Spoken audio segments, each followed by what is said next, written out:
Marvel. Reincarnated as Mephisto, the Lord of Hell. All Marvel heroes were my slaves. Chapter 61. As Frederick Vought stepped into the Vought International headquarters, the dazzling crystal chandelier above instantly illuminated the polished marble floor, making it gleam. Executives in sharp suits hurried through the spacious lobby, their expressions urgent and their steps quick. The air seemed to hold an invisible, thin frost, filled with a tense and subtle atmosphere, every movement seemingly portending an impending storm. Murphy, a newly appointed board member, met the gazes of the others, some curious, some wary, some disdainful, with a steady posture and unhurried steps, walking steadily towards the conference room. He already knew in his heart that this board meeting would be a brutal war of power and intrigue, though without the smoke of battle. Stepping into the conference room, the long table was already filled with the company's core executives. Frederick Vought sat firmly at the head of the table, a polite and measured smile on his face, yet deep in his eyes, a hint of wariness lurked, as if he were scrutinizing a potential opponent. Homelander sat back lazily in his chair, arms crossed over his chest, a mocking smirk playing on his lips, exuding an arrogant and condescending aura, his hostility towards Murphy, the outsider, undisguised. Welcome, new member. Vought broke the silence in the conference room first, his voice steady yet with a hint of probing. However, at Vought International, we only value strength. I hope you can bring tangible value to the company, rather than just empty promises from a contract. Murphy sat down calmly, his gaze sharp as he scanned everyone present, and responded with composure, Mr. Vought, there's no need to worry, the Compound V formula is just the beginning. Now that Murphy is a member of the board, he will surely help the company reach new heights in the superhero field. No sooner had Murphy finished speaking than A-Train, sitting in the corner, let out a scoff, his voice full of doubt and disdain. That's easy for you to say. Whether we can even get the formula is still up in the air, it might just be a carefully planned scam. A-Train, watch your tone. Vought frowned slightly, yet his tone didn't contain much genuine reprimand. Murphy understood that this was merely a tacit test, intended to gauge Murphy's limits and his response. At this moment, Queen Maeve tapped the table with her finger, the crisp sound instantly drawing everyone's attention. The most pressing matter right now is to resolve Homelander's recent negative news, not to groundlessly question the new board member here. A hint of weariness was visible in her eyes. It was not hard to imagine how much effort and energy she had expended to clean up the messes Homelander had left behind. Homelander abruptly stood up, his movement so forceful that the chair scraped violently against the floor, emitting a sharp, grating sound. My affairs are none of your business. The opinions of those mortals are not worth mentioning at all. Before he finished speaking, a faint red glow emanated from his body, and a powerful sense of oppression, like a surging tide, instantly swept through the entire conference room, making it difficult to breathe. Murphy met Homelander's gaze without fear, his tone neither humble nor arrogant. Homelander, your power is indeed immense, but Vought International is essentially a business empire. It needs heroes who can bring tangible benefits to the company, not reckless, thoughtless thugs. If you don't want to be completely crushed by the tide of public opinion, you'd best learn to control your actions. Murphy's words were like lighting the fuse of a powder keg, completely enraging Homelander. He flashed, instantly appearing before Murphy, his eyes shooting out searing laser beams, carrying a destructive force, aimed directly at Murphy. Just at this critical, life or death moment, a transparent barrier appeared out of nowhere without warning, firmly blocking the fatal blow. Murphy turned to look, only to see Translucent had quietly appeared beside him at some point. Calm down, Homelander, fighting here won't do anyone any good. Translucent's voice sounded relatively calm, but upon closer inspection, one could still detect the underlying tension and unease. For a moment, the conference room descended into chaos. The Deep stood to the side, a look of schadenfreude on his face, watching the farce with interest. Soldier Boy, with his arms crossed over his chest, had a hint of amusement in his eyes, as if enjoying a splendid performance. Seeing this, Vought slammed his hand on the table and roared, everyone stop. This is a board meeting, not a place for you to run wild.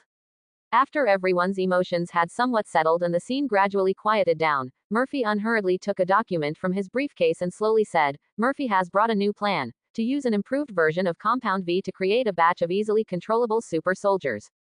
This way, we can reduce our excessive reliance on existing members and further expand the company's business scope. With that, Murphy gently pushed the document towards Vought. Of course, to successfully advance this plan, we need everyone's support and cooperation. Queen Maeve was the first to reach for the document, carefully flipping through it, and a flicker of anticipation instantly crossed her eyes. If this plan can truly be implemented, it might indeed resolve the company's current predicament. However, her words were still echoing in the conference room when Homelander sneered, his face full of disdain, and said, "A bunch of trash created by drugs, daring to compare themselves to me.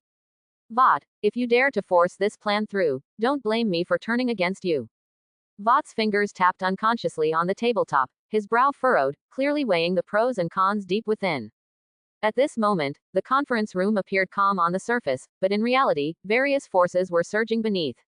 Everyone had their own agenda, engaging in a fierce struggle for power, profit, and status.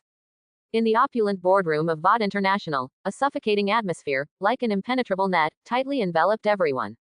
Homelander radiated a violent aura, his eyes shooting out red light like hellfire, scorching the surrounding air until it twisted and deformed. "You suicidal fool," he roared, his voice hoarse with endless fury, exploding like a clap of thunder in the boardroom. At the same time, two heat vision beams shot from his eyes, like indestructible blades, sweeping directly across the conference table in front of him.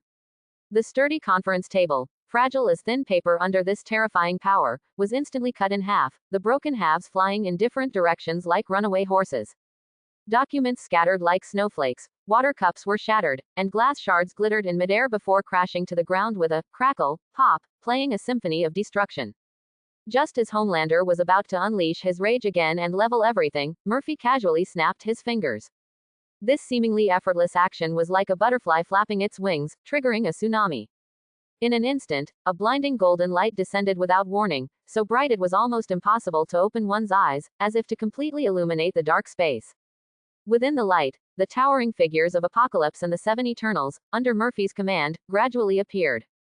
Apocalypse stood like an unshakable, majestic mountain, emanating a heavy and chilling aura of power.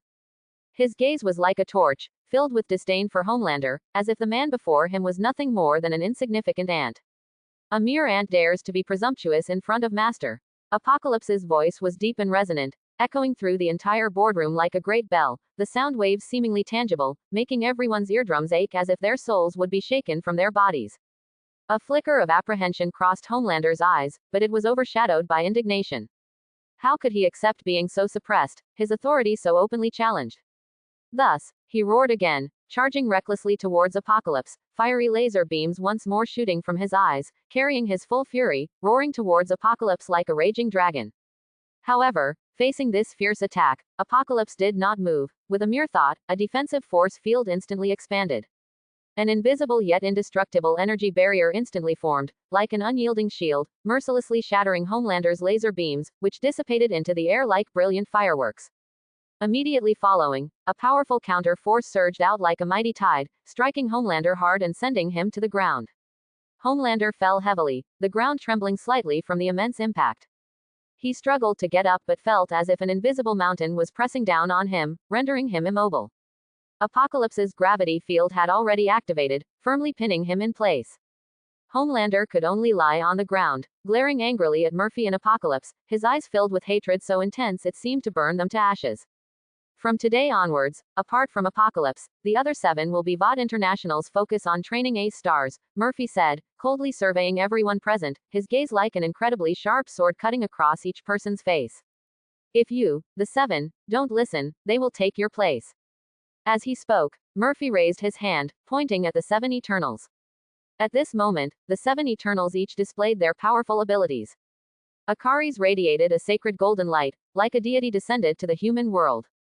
Makari's figure instantly blurred, leaving only afterimages, showcasing her unparalleled speed. Tina's weapon gleamed with a chilling light, exuding a murderous aura. Gilgamesh's muscles were taut, each one seemingly containing endless power. Cersei's eyes shimmered with mysterious light, as if she could control all things in the world. Kingo's hands danced, energy joyfully leaping at his fingertips. Sprite was surrounded by a layer of crystalline mist, dreamlike and ethereal.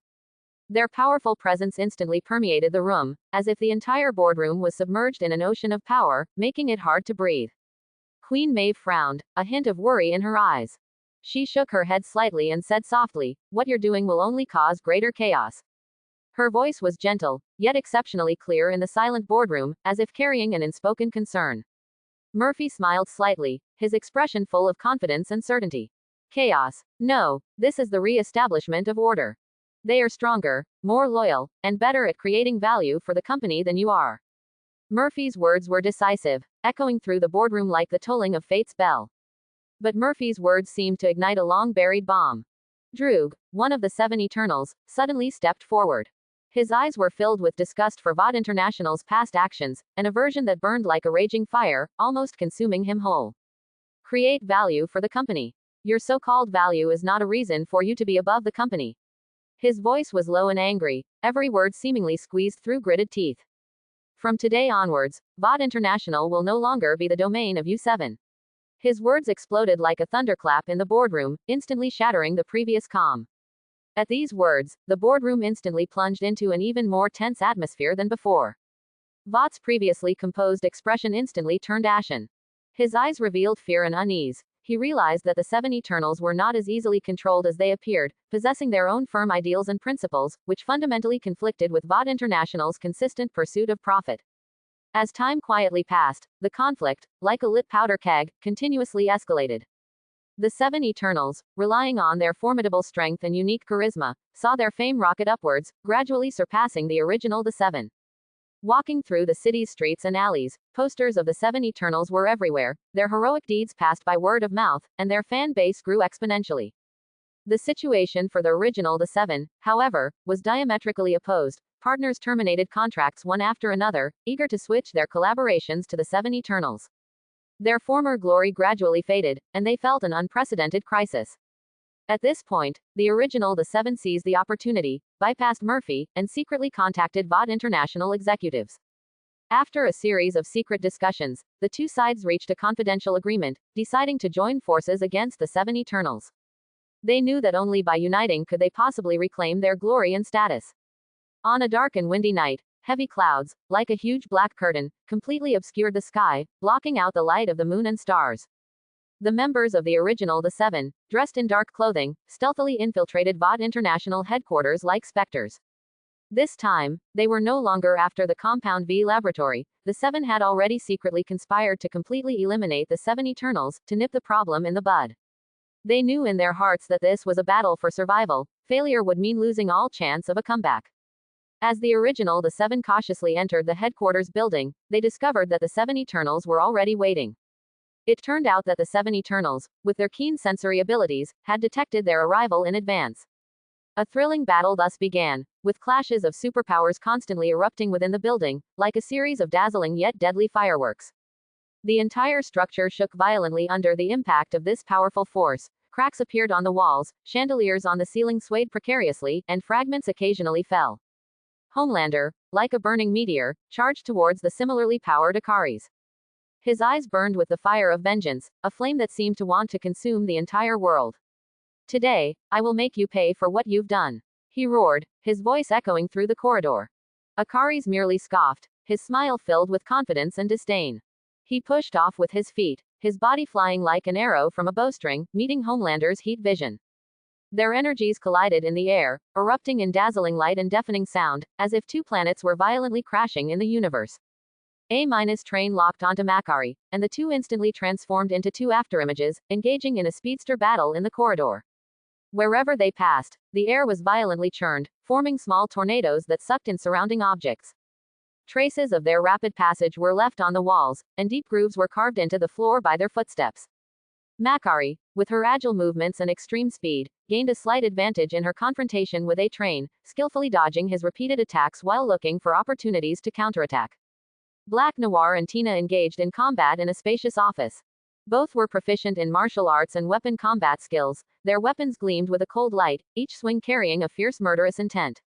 Their figures moved rapidly around the room, the sounds of fists and feet colliding, and weapons clashing, never ceasing. Black Noir, relying on his rich combat experience, fought Tina to a stalemate, but Tina's moves were more flexible and varied, gradually gaining the upper hand. Her sharp blade, like a nimble venomous snake, repeatedly struck at Black Noir, forcing him to constantly retreat and defend. Queen Maeve and Gilgamesh's battle was a clash of brute strength. They faced each other in an open hall, Queen Maeve's eyes resolute, her weapon gleaming. Gilgamesh, meanwhile, was like an unshakable mountain, exuding a powerful aura of strength. Both attacked simultaneously. Queen Maeve's weapon, with a whistling sound, slashed towards Gilgamesh, while Gilgamesh swung his thick arm, meeting Queen Maeve's attack. Each collision was like a giant hammer striking a steel plate, emitting a dull yet deafening sound. Although Queen Maeve resisted fiercely, Gilgamesh's strength was superior, his attacks grew more intense with each strike, gradually pushing Queen Maeve into a desperate situation. Cersei and Soldier Boy confronted each other. Soldier Boy continuously attempted to unleash a nuclear radiation blast. Powerful nuclear energy began to gather around his body, flashing with light, like a small sun about to explode. Cersei, fully focused, kept her eyes fixed on Soldier Boy's every move. Whenever Soldier Boy prepared to release nuclear energy, Cersei was always able to timely use her ability to change the nature of the released nuclear energy, rendering it harmless. Her hands danced, light flashing, neutralizing Soldier Boy's attacks again and again. Seeing this, Soldier Boy grew increasingly anxious, his attacks becoming more frantic, but he was consistently unable to break through Cersei's defense. Kingo was responsible for support, standing in a relatively safe position, his eyes vigilantly observing the surroundings. He periodically released energy beams to prevent sneak attacks from the deep. His energy beams flashed like lightning through dark corners, and once he detected the deep's presence, he immediately attacked. The deep constantly changed positions in the darkness, trying to find an opportunity to ambush other members of the Eternal, but Kingo's defense was very tight, preventing him from succeeding. Sprite unleashed an illusion in the underground room, trapping the deep. The entire underground room was instantly enveloped in a hazy mist, shimmering with strange light, as if entering a dreamlike world. The deep lost his way in the illusion. He tried to use his ability to control marine creatures to escape, but under Sprite's powerful illusionary magic, his abilities were greatly restricted. He groped around but could never find an exit, only anxiously pacing in the illusion, unable to support the others. This battle raged intensely within the VOD International headquarters building, every corner filled with danger and challenge, and no one knew who would ultimately emerge victorious. VOD International's headquarters building groaned under the fierce energy impact. The glass curtain wall seemed to be brutally shattered by an invisible giant hand, turning into a sky full of shimmering crystal rain, scattering down. Cracks on the wall spread wildly like a spider web with bared fangs and claws, concrete debris fell like dense raindrops. The entire building was like a dying ancient beast, its steel framework twisted and deformed, emitting heart-wrenching creaks that intertwined with the roars generated by the fierce clash of superpowers, playing a symphony of destruction. In the air, the pungent smell of ozone mixed with concrete dust permeated, making people almost suffocate. This pinnacle showdown between superpowered individuals had entered a white-hot stage. Although the seven fought with all their might, they gradually showed signs of decline under the seamless cooperation of the Eternals. Homelander's eyes were bloodshot, like two burning flames. His blue battle suit, originally adorned with the stars and stripes, was now tattered, revealing a chest covered in burn marks, making him look utterly disheveled. He was in a frenzy, wildly firing his heat vision. The crimson beams were like scorching blades, instantly melting charred grooves into the wall. The temperature on the entire floor rapidly climbed under this high heat, as if it had instantly transformed into a blazing inferno. Akari's, however, was like a golden lightning bolt streaking across the sky. His eyes also shot out cosmic energy heat rays, and a mysterious energy halo flowed around him, neutralizing Homelander's heat rays, causing them to dissipate. Spotting an opening in Homelander's continuous attacks, Akari suddenly unfurled his light wings, shimmering with starlight, behind him. The light wings propelled his flight speed up another notch, cutting through the air with a sharp whistle. His right fist, imbued with immense cosmic energy and shimmering with stardust-like brilliance, was like a high-speed meteor, slamming fiercely into Homelander's chest. The force of this punch was astonishing. Homelander instantly flew out of control like a kite with a broken string, crashing heavily into the wall. The immense impact created a human-shaped indentation in the wall, even twisting the rebar inside the wall, making it look like a twisted braid. Homelander struggled to get up, but found that Akari's had already appeared before him like a ghost. Akari spread his light wings, instantly forming a giant energy cage, trapping Homelander within it. Immediately after, a dazzling beam of light shot out from Icarus's eyes. That beam contained terrifying energy, enough to instantly melt hard meteorites. The beam directly engulfed Homelander. After the intense light, Homelander collapsed to the ground, his skin under his charred uniform a strange grayish white, having completely lost the ability to resist. In the corridor, a high-speed battle was in full swing, with gusts of air blowing debris everywhere. A-train's speed grew faster and faster, reaching an almost ultimate level, even forming sonic boom clouds around his body, as if he was draped in a mysterious halo. The ground beneath his feet cracked inch by inch under the immense pressure, as if ravaged by an earthquake. A-train was determined to defeat Makari with a high-speed collision. His figure became an indigo blur, streaking past like lightning. Fire hydrants and surveillance equipment along the way were instantly smashed into piles of broken parts by his high-speed impact, scattering across the floor. However, Makari's speed was even greater. As her silver figure darted through the air, she left behind dazzling afterimages, like a nimble dancer gracefully moving in the wind. Because Makari is deaf, she relies on her skin to sense vibrations around her to judge enemy attacks, thereby cleverly and accurately predicting A-Train's every move. Just as A-Train charged again like an arrow leaving the bow, Makari suddenly came to an abrupt stop, and the afterimages floating in the air instantly coalesced into her physical form.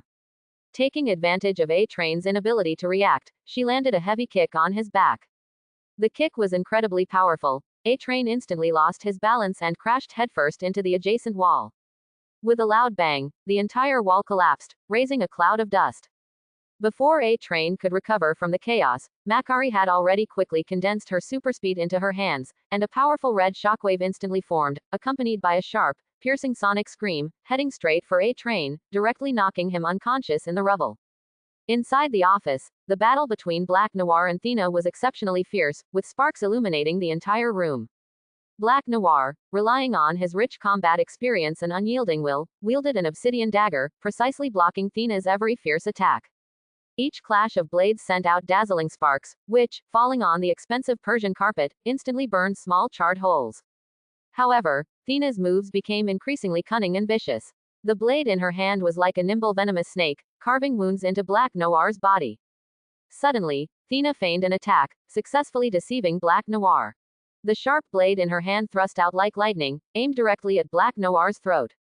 In the nick of time, Black Noir reacted swiftly, dodging the vital point by turning sideways, but his shoulder was still cut with a deep wound, and blood gushed out like a spring, instantly staining his clothes red. Before Black Noir could recover, Thena had already launched a continuous assault. Her movements were like a ghost's, quickly changing her weapon's form to a long spear. The spear in her hand stabbed like lightning through the air, transforming into a flurry of cold, shimmering plum blossoms. Finally, Black Noir, exhausted, was kicked to the ground by Thena, who then pressed the spearhead against his throat, declaring victory in the battle. In the spacious hall, Gilgamesh was like an unbeatable god of war, each punch carrying the terrifying momentum of splitting mountains and cracking stones. His fist winds roared past, as if tearing the air, emitting a sharp shriek. Queen Maeve resisted with all her might using her arm shield. The shield on her body hummed under Gilgamesh's powerful attacks, as if it could shatter at any moment. She swung her long sword with all her strength, sword energy crisscrossing, yet upon touching Gilgamesh, it dissipated like foam, leaving no trace. Gilgamesh seized on one of Queen Maeve's mistakes, and his huge hand, like an iron clamp, directly gripped her waist and abdomen, then lifted her high above his head. During this process, the metal parts of Queen Maeve's armor twisted and deformed under the immense force, emitting an exceptionally piercing sound. Immediately after, Gilgamesh slammed Queen Maeve heavily to the ground. With a loud bang, the hard marble floor exploded, revealing deep cracks. Queen Maeve struggled to get up, but found that her ribs were broken, blood continuously gushing from the corners of her mouth, and she was utterly weak, having completely lost the ability to fight. Cersei's duel with Soldier Boy remained in a stalemate, the situation extremely tense. Soldier Boy furiously gathered nuclear energy. His skin gradually glowed with an eerie blue-purple light, and the light around his body grew brighter and brighter, like a small sun about to explode. The intense light overwhelmed the electrical circuits on the entire floor, causing sparks to erupt everywhere, and the air was filled with a burning smell. The moment Soldier Boy finally fired his nuclear radiation cannon, the entire space seemed to be torn apart by a powerful force. A blinding white light instantly filled the entire area, temporarily blinding everyone in that instant. Cersei's expression was focused, her eyes shimmering with a mysterious and determined light, and her hands rapidly changed into complex gestures in the air. With her movements, the surrounding energy began to undergo wondrous changes. The nuclear energy, capable of destroying everything, was slowly converted into harmless clean energy under Cersei's control. Under Cersei's unremitting efforts, the violent nuclear energy gradually calmed down, transforming into gentle streams of clear air, dissipating into the sky. Soldier Boy, having lost his last means of attack, could only watch helplessly as Cersei steadily walked towards him. As Cersei approached, Soldier Boy completely lost his strength, closed his eyes, and fell into a coma. Kingo's energy beams were like an impenetrable net, firmly pinning Translucent in a corner. Translucent tried to find an opportunity to ambush, causing subtle ripples to appear in the air from time to time, which were the traces of his movements. Kingo, relying on his mechanical eye, continuously scanned for spatial fluctuations, precisely capturing Translucent's position. The energy beams he fired were like silver lightning bolts, cutting through the darkness, accurately shooting towards Translucent's location.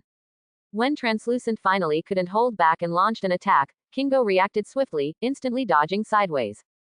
At the same time, the energy shield in his hand cleverly deflected Translucent's ambush dagger, followed by a laser beam, like a deadly shooting star, grazing Translucent's ear, taking a strand of hair with it. Under Kingo's continuous attacks, Translucent, in a moment of carelessness, exposed the tiny airflow produced by his breathing. Kingo immediately captured this subtle change, and an energy beam, like a swift venomous snake striking, instantly hit Translucent's shoulder. Translucent's invisibility instantly failed, and his figure was exposed in the air. Before he could make any reaction, another one of Kingo's beams accurately struck him in the mouth, and Translucent's head instantly exploded, blood splattering on the wall as his body slowly fell. In the basement, the Deep's illusion created by Thena became increasingly realistic. The Deep truly felt as if he were in a cursed abyss at the bottom of the sea. Glowing seaweed, like tough ropes, tightly bound his limbs, rendering him unable to move. Huge shadows lurked in the darkness around him, occasionally emitting low roars that sent shivers down his spine. The Deep's mind gradually crumbled under the impact of this terrifying illusion. He mumbled incessantly, waving his hands wildly, trying to ward off the illusory yet incredibly real fears. With a soft cry from Thena, the seawater in the illusion suddenly changed, instantly transforming into countless sharp water spikes, like arrows, shooting towards the Deep. The Deep desperately tried to dodge in terror, but found himself firmly trapped by the illusion, with nowhere to escape. Finally, he was struck by Thena's attack, his body trembled violently, and then he fell unconscious, collapsing into the illusory puddles, creating ripples. As the last resounding crash of energy dissipated into the air, the Eternal stood in the rubble-filled hall. Akari slowly flapped his light wings and landed steadily. Makari leaned against the wall, panting heavily, her forehead covered in sweat. Cersei's bangs were stuck to her face with sweat, making her look a bit tired, but her eyes shone with the light of victory. Although they all suffered injuries to varying degrees, bearing the marks of battle, at this moment, the joy of victory filled their hearts. Meanwhile, the members of the Seven lay sprawled on the ground, each having lost the ability to resist. This thrilling battle finally concluded with the victory of the Eternals, also signaling that the landscape of VOD International was about to be completely rewritten. After the battle, VOD International headquarters resembled a desolate battlefield ravaged by an ancient demon god. Sharp shards of broken glass, like frost blades on a cold night, spread wantonly across the scarred ground, forming a chilling, fractured mirror that distorted and reflected the chaotic light and shadows around, exuding a biting chill. Twisted metal frameworks stood like the broken ribs of a giant beast, grotesquely proclaiming the brutality of the fight.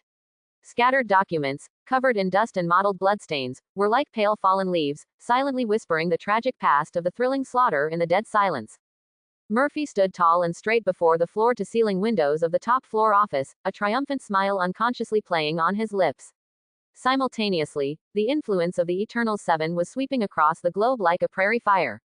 On television screens, their heroic feat of intercepting a meteorite was repeatedly broadcast, their immense power and fearless courage astonishing viewers. Web media pages were filled with moving images of them navigating through hails of bullets to rescue civilians, every action tugging at people's heartstrings. On giant billboards in the streets, they stood tall, like gods descended to earth, radiating an awe-inspiring glow.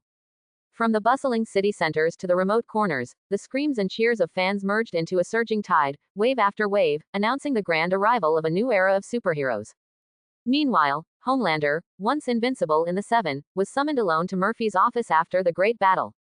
With a long, muffled creak, the exquisitely carved office door slowly opened, revealing Homelander's tall but somewhat disheveled figure at the entrance. His uniform, once a symbol of glory and power, was now tattered and riddled with holes. The scorched marks on his chest were particularly conspicuous, still emitting wisps of smoke, as if recounting the crushing defeat he had just suffered.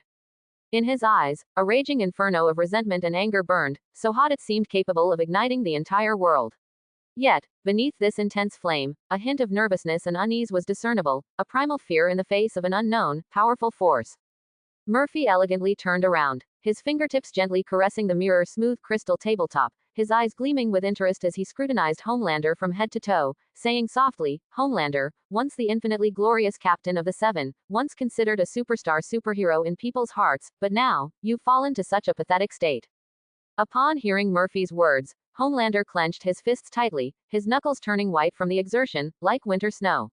The muscles beneath his uniform tensed, like a volcano about to erupt, accumulating boundless power. Don't get too smug. I will never be controlled by you. He roared hoarsely, his shout like a clap of thunder, making the office windows vibrate as if they might shatter at any moment.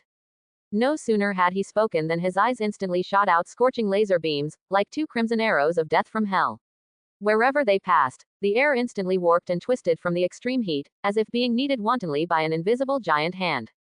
On the floor, two deep, smoking black scorch marks instantly melted into existence, like two grotesque scars. The laser beams sped towards Murphy, so fast that there was no time to react. At the same time, his figure moved like lightning, flashing past and stirring up a gust of wind that howled, scattering documents everywhere. His fist, imbued with the terrifying power to overturn a tank, cut through the air with a sharp whistle, aiming directly for Murphy's face. However, his seemingly fatal attack was as insignificant as a mantis trying to stop a chariot in front of Murphy. Murphy raised an eyebrow slightly, a hint of disdain flashing in his eyes. In an instant, dark red flames ignited around him, burning fiercely like demonic fires from the depths of hell, exuding a terrifying aura. Within the flames, grotesque demonic phantoms vaguely appeared, clawing and gnashing, as if trying to break free from the flames, shackles and rush into the human world. The scent of sulfur from hell also permeated the entire room, its pungent odor almost making one gag, and the room's temperature plummeted to freezing point, the cold bone chilling.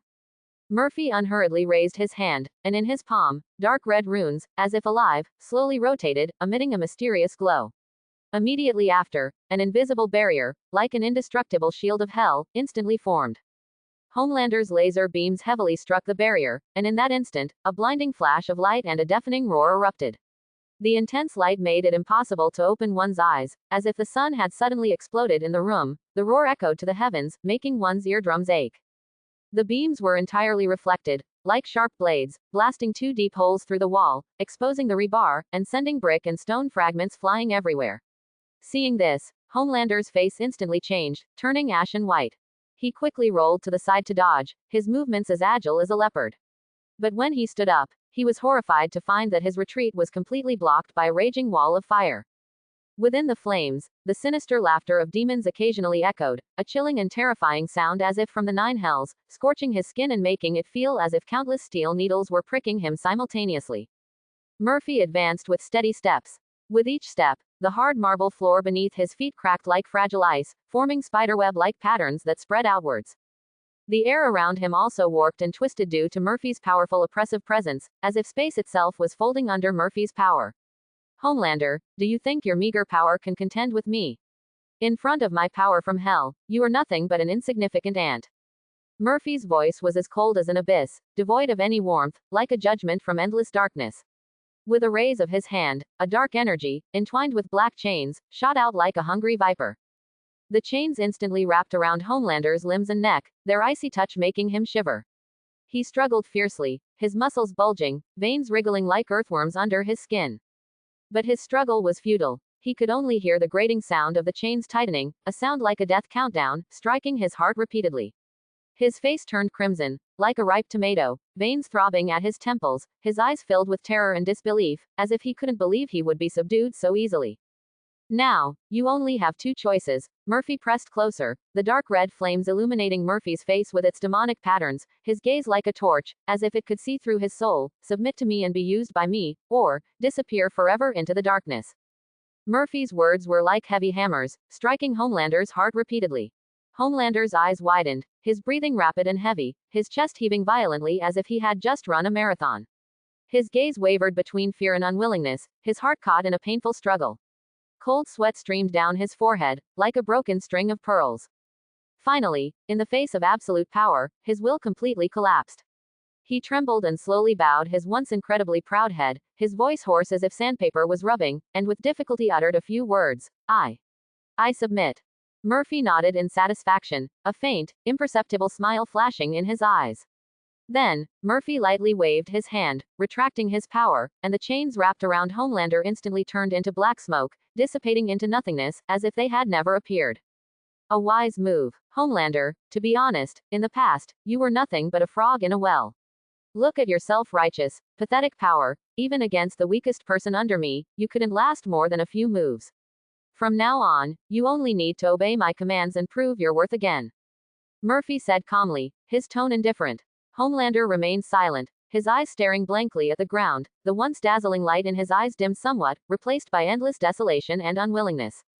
At this moment, Murphy pulled out a contract and said, "You only need to sign this contract to gain greater power."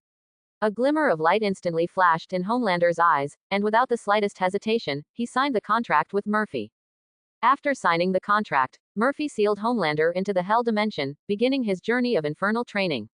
After taking control of VOD International, Murphy swiftly initiated a comprehensive and thorough reform of the company. Those experiments and conspiracies hidden in dark corners, unable to see the light of day, were ruthlessly eradicated by Murphy. In their place were open and hopeful superpower research and development programs. The Eternals 7, as the company's trump card, under the new development model, not only played a crucial role in the great cause of maintaining world peace, repeatedly saving the world from distress and earning countless people's admiration and praise, but also brought immense reputation and commercial benefits to the company. The company's stock price soared, and its business scope continued to expand. Even the military signed guardianship contracts and superhero employment contracts with them. The number of registered superheroes at VOD International rapidly increased, and currently, the company has over 300 contracted superheroes. Late at night, the secret laboratory on the third underground floor of VOD International, long forgotten and sealed away, felt like a forbidden abyss completely cut off from the world, permeated by an eerie, bone-chilling atmosphere. Specialized experimental equipment emitted a faint green glow, casting flickering, oddly shaped shadows on the walls, transforming the entire space into a mysterious, deep-sea cavern. The ventilation pipes let out a low moan, like trapped, tormented spirits lamenting the impending madness and disaster. Frederick Vaught, once the undisputed ruler who held the reins of VOD International, was now cruelly imprisoned by his own lust for power. He hunched over, like a body devoid of its soul, pressed tightly against the culture dish. His eyes were bloodshot, bulging slightly from intense focus, staring intently at the liquid that glowed with an eerie green light, as if trying to see through it and unearth all the secrets hidden within. Madness and obsession intertwined in his gaze, like two venomous snakes wrestling each other, writhing uncontrollably. As long as Compound V is successfully developed, I will reclaim everything I've lost, he murmured, his voice low and cold, as if from the depths of hell. His voice echoed through the empty, silent laboratory, each syllable laden with desperate resolve, like the final charge sounded on a battlefield. For this single injection, he had endured countless long and agonizing sleepless nights, experiencing innumerable failures. Records of those failed experiments were piled in a corner, each page filled with his unwillingness to give up and his unwavering determination. Now, he had finally succeeded. With just one injection, an ordinary person could gain superpowers comparable to a superhero within 24 hours. However, this power concealed a terrifying curse. The user's sanity would gradually drain away like sand in an hourglass, eventually turning them into a rampaging monster capable only of destruction. As expected, Compound V spread rapidly through the black market like a virulent plague. Black market trading spots were hidden in various dark corners of the city, proliferating like cancerous tumors. Under the cover of night, the city completely transformed into a terrifying hunting ground, with criminals possessing temporary superpowers acting like demons escaped from hell, wantonly unleashing their evil desires. In the city's financial district, its wealth concentrated heart, a scrawny man gripped a bank vault made of top-grade alloy, which should have been impervious to all external damage. Yet, in his hands, the vault was torn open as easily as a crushable aluminum can. As the vault burst open with a crash, stacks of banknotes fluttered like snowflakes, a silent mockery of this mad world. On the street, someone leapt from a skyscraper dozens of stories high. Ordinarily, this would be a sure death, but with superpowers, he was completely unharmed. Upon landing, he charged through the streets like a wild horse, overturning vehicles with ease wherever he went, their metal bodies twisting and deforming under his brute force, emitting screeching sounds. Roadside buildings were not spared either, with huge holes punched into them, bricks and stones falling, raising clouds of dust. Even more, some, using their invisibility, infiltrated luxurious mansions like phantoms. The mansions' security systems were meticulously designed, with layers of defenses, but they were rendered useless in the face of invisibility. They skillfully bypassed surveillance cameras and infrared alarms, pocketing priceless treasures before vanishing back into the night. Police sirens echoed in every corner of the city, rising and falling like a desperate elegy. Residents hid indoors, tightly shutting their doors and windows, trembling with fear. Children huddled in their parents' arms, their eyes wide with terror. Adults looked out at the chaos with worried faces, feeling utterly helpless. Fear, like a vast, invisible yet incredibly powerful net, enveloped the entire city. In the police station conference room, the oppressive atmosphere was almost suffocating, the air itself seemed thick and stagnant. The chief sat at the head of the conference table, his face as grim as the dark sky before a storm. Suddenly, he slammed his hand on the table, using all his strength, sending papers scattering. He roared, "We must control the situation quickly. These superpowered criminals are more destructive than ever before." However, reality was incredibly cruel. Ordinary police officers, armed with conventional weapons, were like trying to crack a rock with an egg or a praying mantis trying to stop a chariot when facing superpowered criminals. Every call-out was like a one-way adventure. Officers in their regular uniforms, holding handguns and batons, fearlessly charged at the superpowered thugs. Though their eyes were filled with courage and determination, everything seemed so pale and powerless in the face of such an absolute disparity in strength. Criminals could send officers flying several meters with a mere flick of their hand, some even caught bullets barehanded and reflected them back. Officers fell one after another, the casualty count steadily rising, blood staining the streets, making the city even more gruesome and terrifying. The police chief anxiously roared, "Quickly, call VOD International 7. Meanwhile, Murphy sat in a leather chair in VOD International's top-floor office, a veritable throne of power.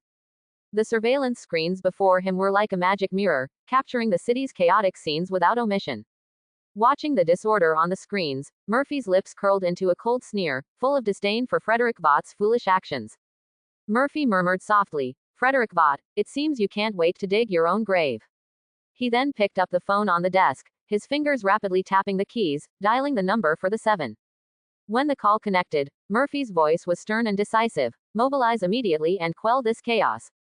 Murphy's words carried an undeniable authority, as if declaring to the world that justice was about to descend. In the city's night sky, a golden lightning bolt streaked across, instantly tearing through the dark firmament. It was Akari's. A dazzling golden light enveloped his body, as if a messenger of the sun god had descended to earth. His gaze was like a torch, his eyes seemingly able to penetrate all darkness, instantly locking onto a superpowered criminal rampaging on the street. The criminal, sensing danger approaching, fiercely shot out raging flames from his hands. The flames rose several meters high, their extreme temperature distorting the surrounding air. He tried to use this wall of fire to block Icarus's attack, but Icarus's body glowed brightly, a light that seemed to come from the depths of the universe, scorching and pure, containing infinite power. Akari's, like a brilliant meteor, easily pierced through the flames, appearing before the criminal in the blink of an eye. His heat vision activated at full power, 2 red beams of death sweeping across the superpowered criminals on the ground with devastating force. As the 2 red beams swept across the sky, dismembered limbs instantly littered the ground, a gruesome sight. Makari sped through the streets, her speed so fast it was almost imperceptible to the naked eye. Her figure blurred into streaks, like fleeting phantoms flickering and leaping through the city streets. The criminals attempting to escape, no matter how they changed their routes, could not evade her pursuit. Like a ghost, she would suddenly appear before them just when they thought they were safe. Each of her appearances terrified the criminals. With a light tap of her feet on the ground, she could instantly cover dozens of meters. She reached out, grabbed a criminal by the collar, and easily subdued them, the entire process smooth and seamless.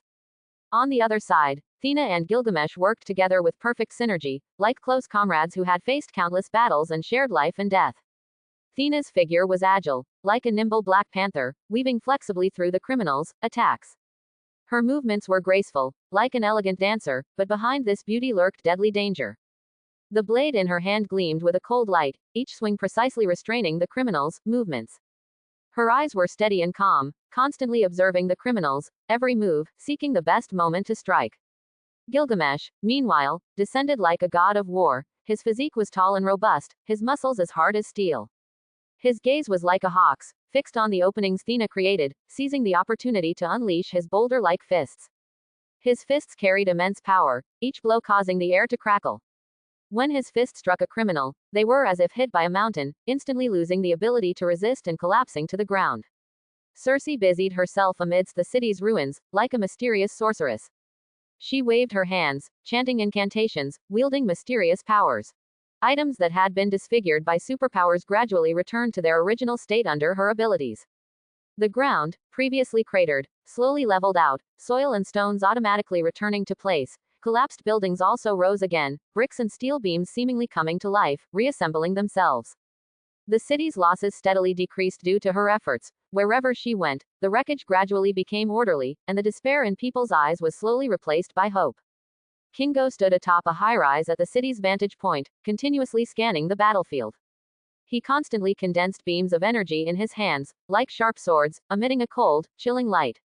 His gaze was focused and determined, aiming at the criminals' vital points, and with a gentle wave of his hand, the energy beams shot towards the criminals like lightning. Under his attacks, the criminals fell one after another, leaving charred wounds on their bodies, losing the ability to resist. Sprite was hidden in the darkness, like an elf controlling the night, dominating people's inner fears. She cast illusions, making some cunning criminals see phantoms. These criminals, who had been cautiously fleeing in the dark, suddenly saw a pack of fierce beasts or a bottomless abyss before their eyes. They screamed in terror, fleeing in all directions, lost in a world of illusion. Their steps became frantic, their original plans completely disrupted. In this chaos, Sprite easily subdued them, without expending a single soldier. With the combined efforts of the seven, the superpowered criminals were gradually subdued, and the city's chaotic situation was brought under initial control. On the streets, criminals were apprehended one by one and escorted into police cars. Injured citizens were rushed to hospitals for treatment. In the ruins, rescue workers and volunteers began clearing the scene, helping people rebuild their homes. But Murphy knew this was merely a temporary solution. To truly resolve the crisis, Frederick Vaught and the source of Compound V had to be found. Murphy immediately mobilized the company's vast intelligence network. Countless agents and hackers poured out. Agents in black trench coats moved through the city's streets and alleys, secretly meeting with informants, gathering all kinds of intelligence. Hackers sat before computers, fingers rapidly tapping on keyboards, infiltrating various databases, sifting through massive amounts of information. After a period of intense and busy work, Vaught's secret laboratory location was quickly pinpointed. When the seven burst into the laboratory, they saw Frederick Vaught frantically injecting Compound V into himself. A twisted smile appeared on his face, his eyes filled with madness and greed. As the serum entered his body, he began to swell rapidly, veins bulging beneath his skin like twisted earthworms, as if they could burst through his skin at any moment. His muscles continuously bulged, tearing his clothes to shreds. His eyes became fierce and crazed. He looked up at them and roared, "You think you can stop me? I now possess even greater power." His voice was hoarse and distorted, like the roar of a demon from hell, filled with anger and unwillingness. However, his resistance was merely a dying struggle. Cersei immediately used her ability for matter conversion, instantly transforming the entire laboratory into a world of ice and snow. The laboratory's temperature plummeted, the cold biting, and frost instantly covered the glass. Gilgamesh slammed his fist against the laboratory wall. The immense pressure of his power, like an invisible mountain, instantly enveloped the entire laboratory, causing the instruments inside to tremble and shatter. The sound of breaking glass instruments was like crisp bells, particularly jarring in the oppressive environment. "Frederick Vaught, you are too naive," Akaris said coldly, his voice like an ice pick, piercing through his madness. His heat vision instantly pierced through Vaught's body. He struggled desperately, letting out painful roars, his body writhing continuously. At this moment, Murphy walked into the shattered laboratory, looking down at him with disdain. "You thought you could reclaim power by developing Compound V. You were merely accelerating your own demise. Now, you will pay the price for your actions." With that, Murphy formed hand seals, chanting incantations. Dark energy surged, slowly dragging Vaught and the entire laboratory into the hell dimension. As the last trace of light vanished, this crisis triggered by Compound V was finally completely quelled. Afterward, Murphy handed over the management of Vaught International to Akaris, continuing the game between ordinary people and superpowered individuals. As for Murphy, he returned to the nine-pawn shop in New York. The New York sky was a pure, unblemished sapphire blue, clear and cloudless. Sunlight poured down unimpeded, casting a soft golden veil over the entire city, imbuing it with an aura of peace and serenity. Suddenly, an extremely dazzling light streaked across the distant sky like lightning, shattering the tranquility. Everyone focused their gaze, and within the light, an ancient hammer was enveloped. Runes flickered faintly on its body, exuding a mysterious and ancient aura, as it hurtled towards the ground at a terrifying speed. Initially, the hammer's trajectory was clearly heading towards New Mexico. But just as everyone watched this bizarre spectacle in astonishment, the hammer changed direction without warning, as if pulled by an invisible giant hand. It sharply turned and whistled directly towards the Continental Hotel in New York. The Continental Hotel in New York was usually a gathering place for assassins, with a constant flow of people at its entrance, always bustling. Some assassins hurried on their way to their next mission, while others gathered in small groups, whispering and exchanging information. At this moment, everyone was drawn to the scene in the sky, their feet seemingly nailed to the ground as they stopped and looked up. With a deafening boom, the mysterious hammer crashed heavily right in front of the Continental Hotel's main entrance. The ground instantly trembled, kicking up a large cloud of dust, as if a small earthquake had struck.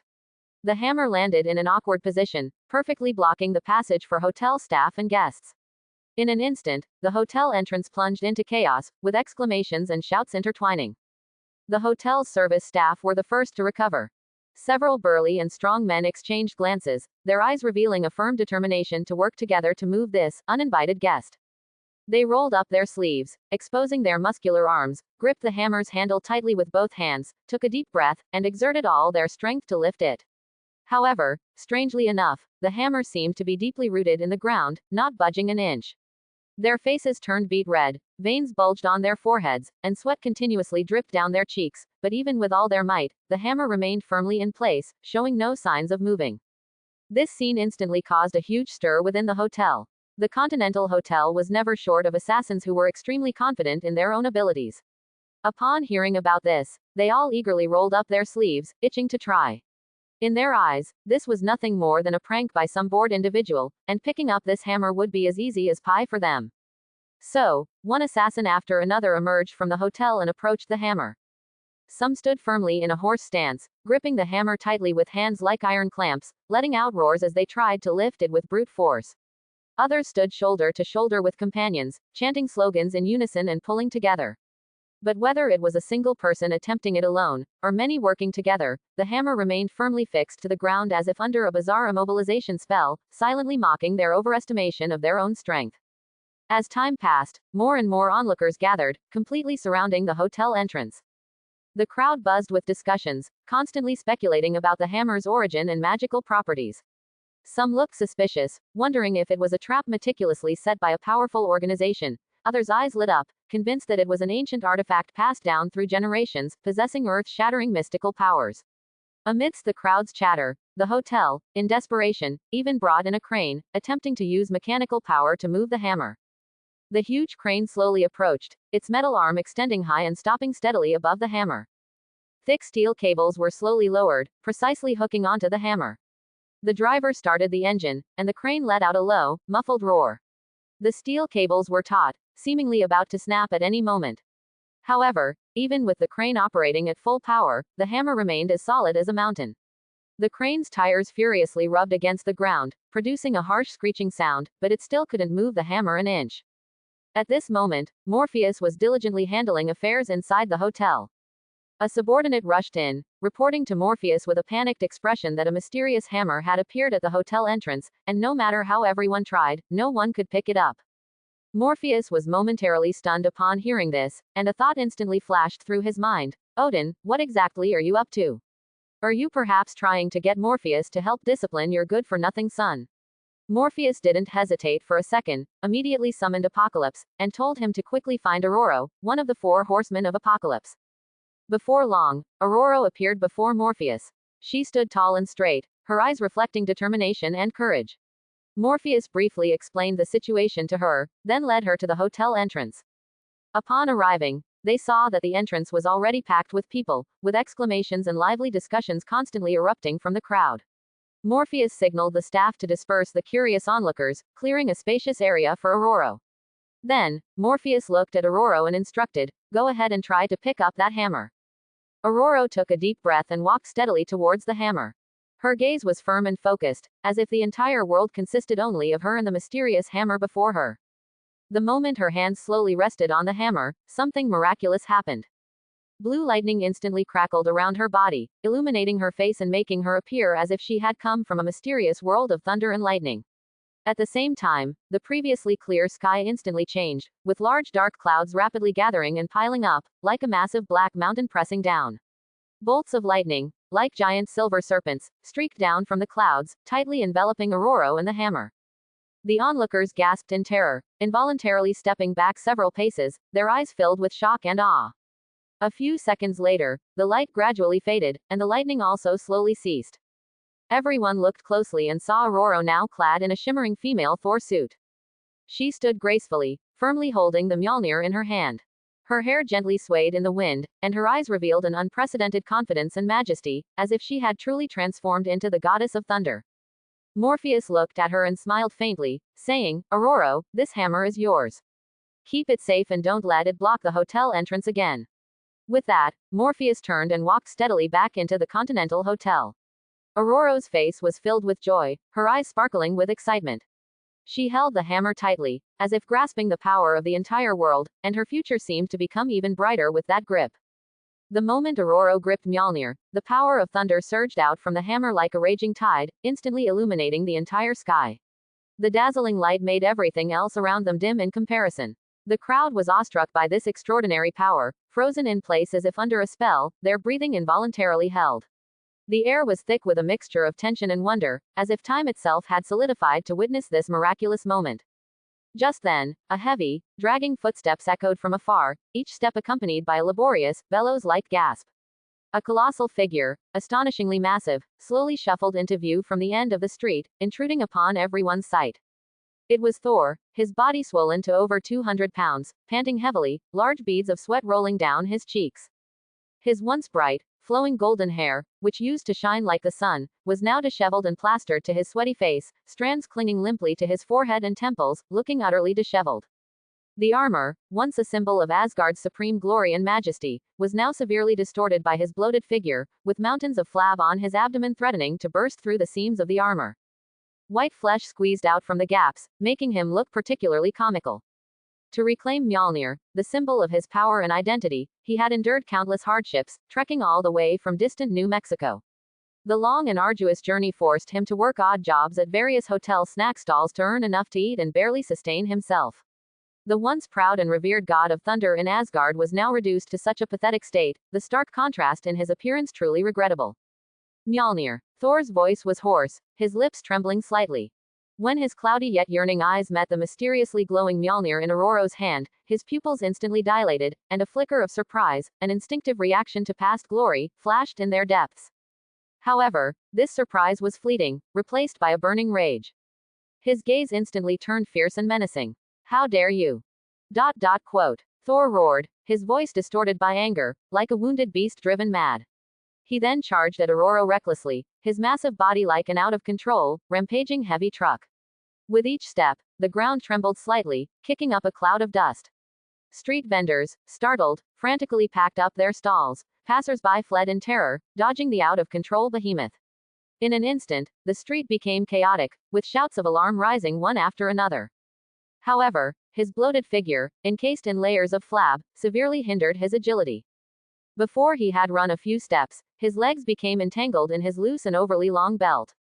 He stumbled, and his entire body, like a collapsing hill, crashed to the ground with a thud, raising a large cloud of dust. The surrounding crowd gasped at the sight, instinctively backing away several steps. A few timid children hid behind adults, only their frightened eyes peeking out, nervously watching the chaotic scene. Aurora stood quietly in place, her brows slightly furrowed, a hint of pity in her eyes.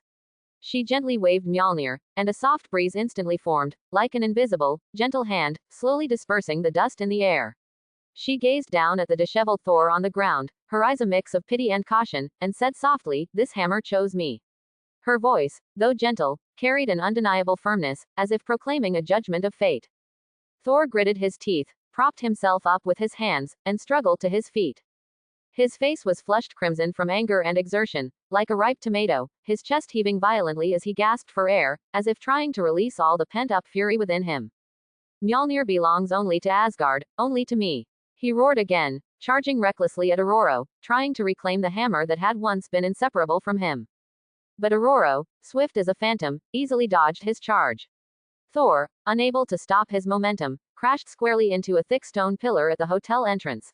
With a dull thud, the surface of the pillar instantly developed dense, spiderweb-like cracks, showing the immense force of his impact. A few gasps came from the surrounding crowd, and some began to whisper, speculating about the origins of this fat man. Just as the situation reached a stalemate, Murphy, hidden nearby, used a sound transmission technique to speak directly into Aurora's ear. Give up, Mjolnir. Aurora paused slightly, a flicker of hesitation in her eyes, but she quickly regained her composure. She nodded gently, as if responding to Murphy's message.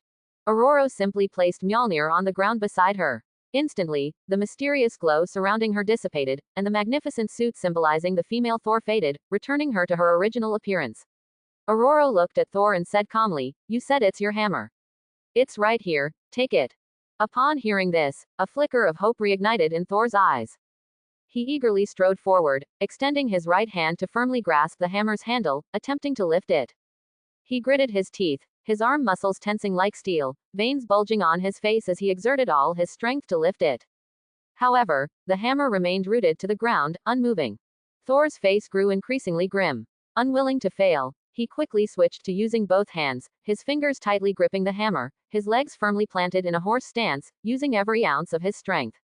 His entire body trembled slightly from the exertion. Yet, Mjolnir still lay steadily on the ground, showing no reaction.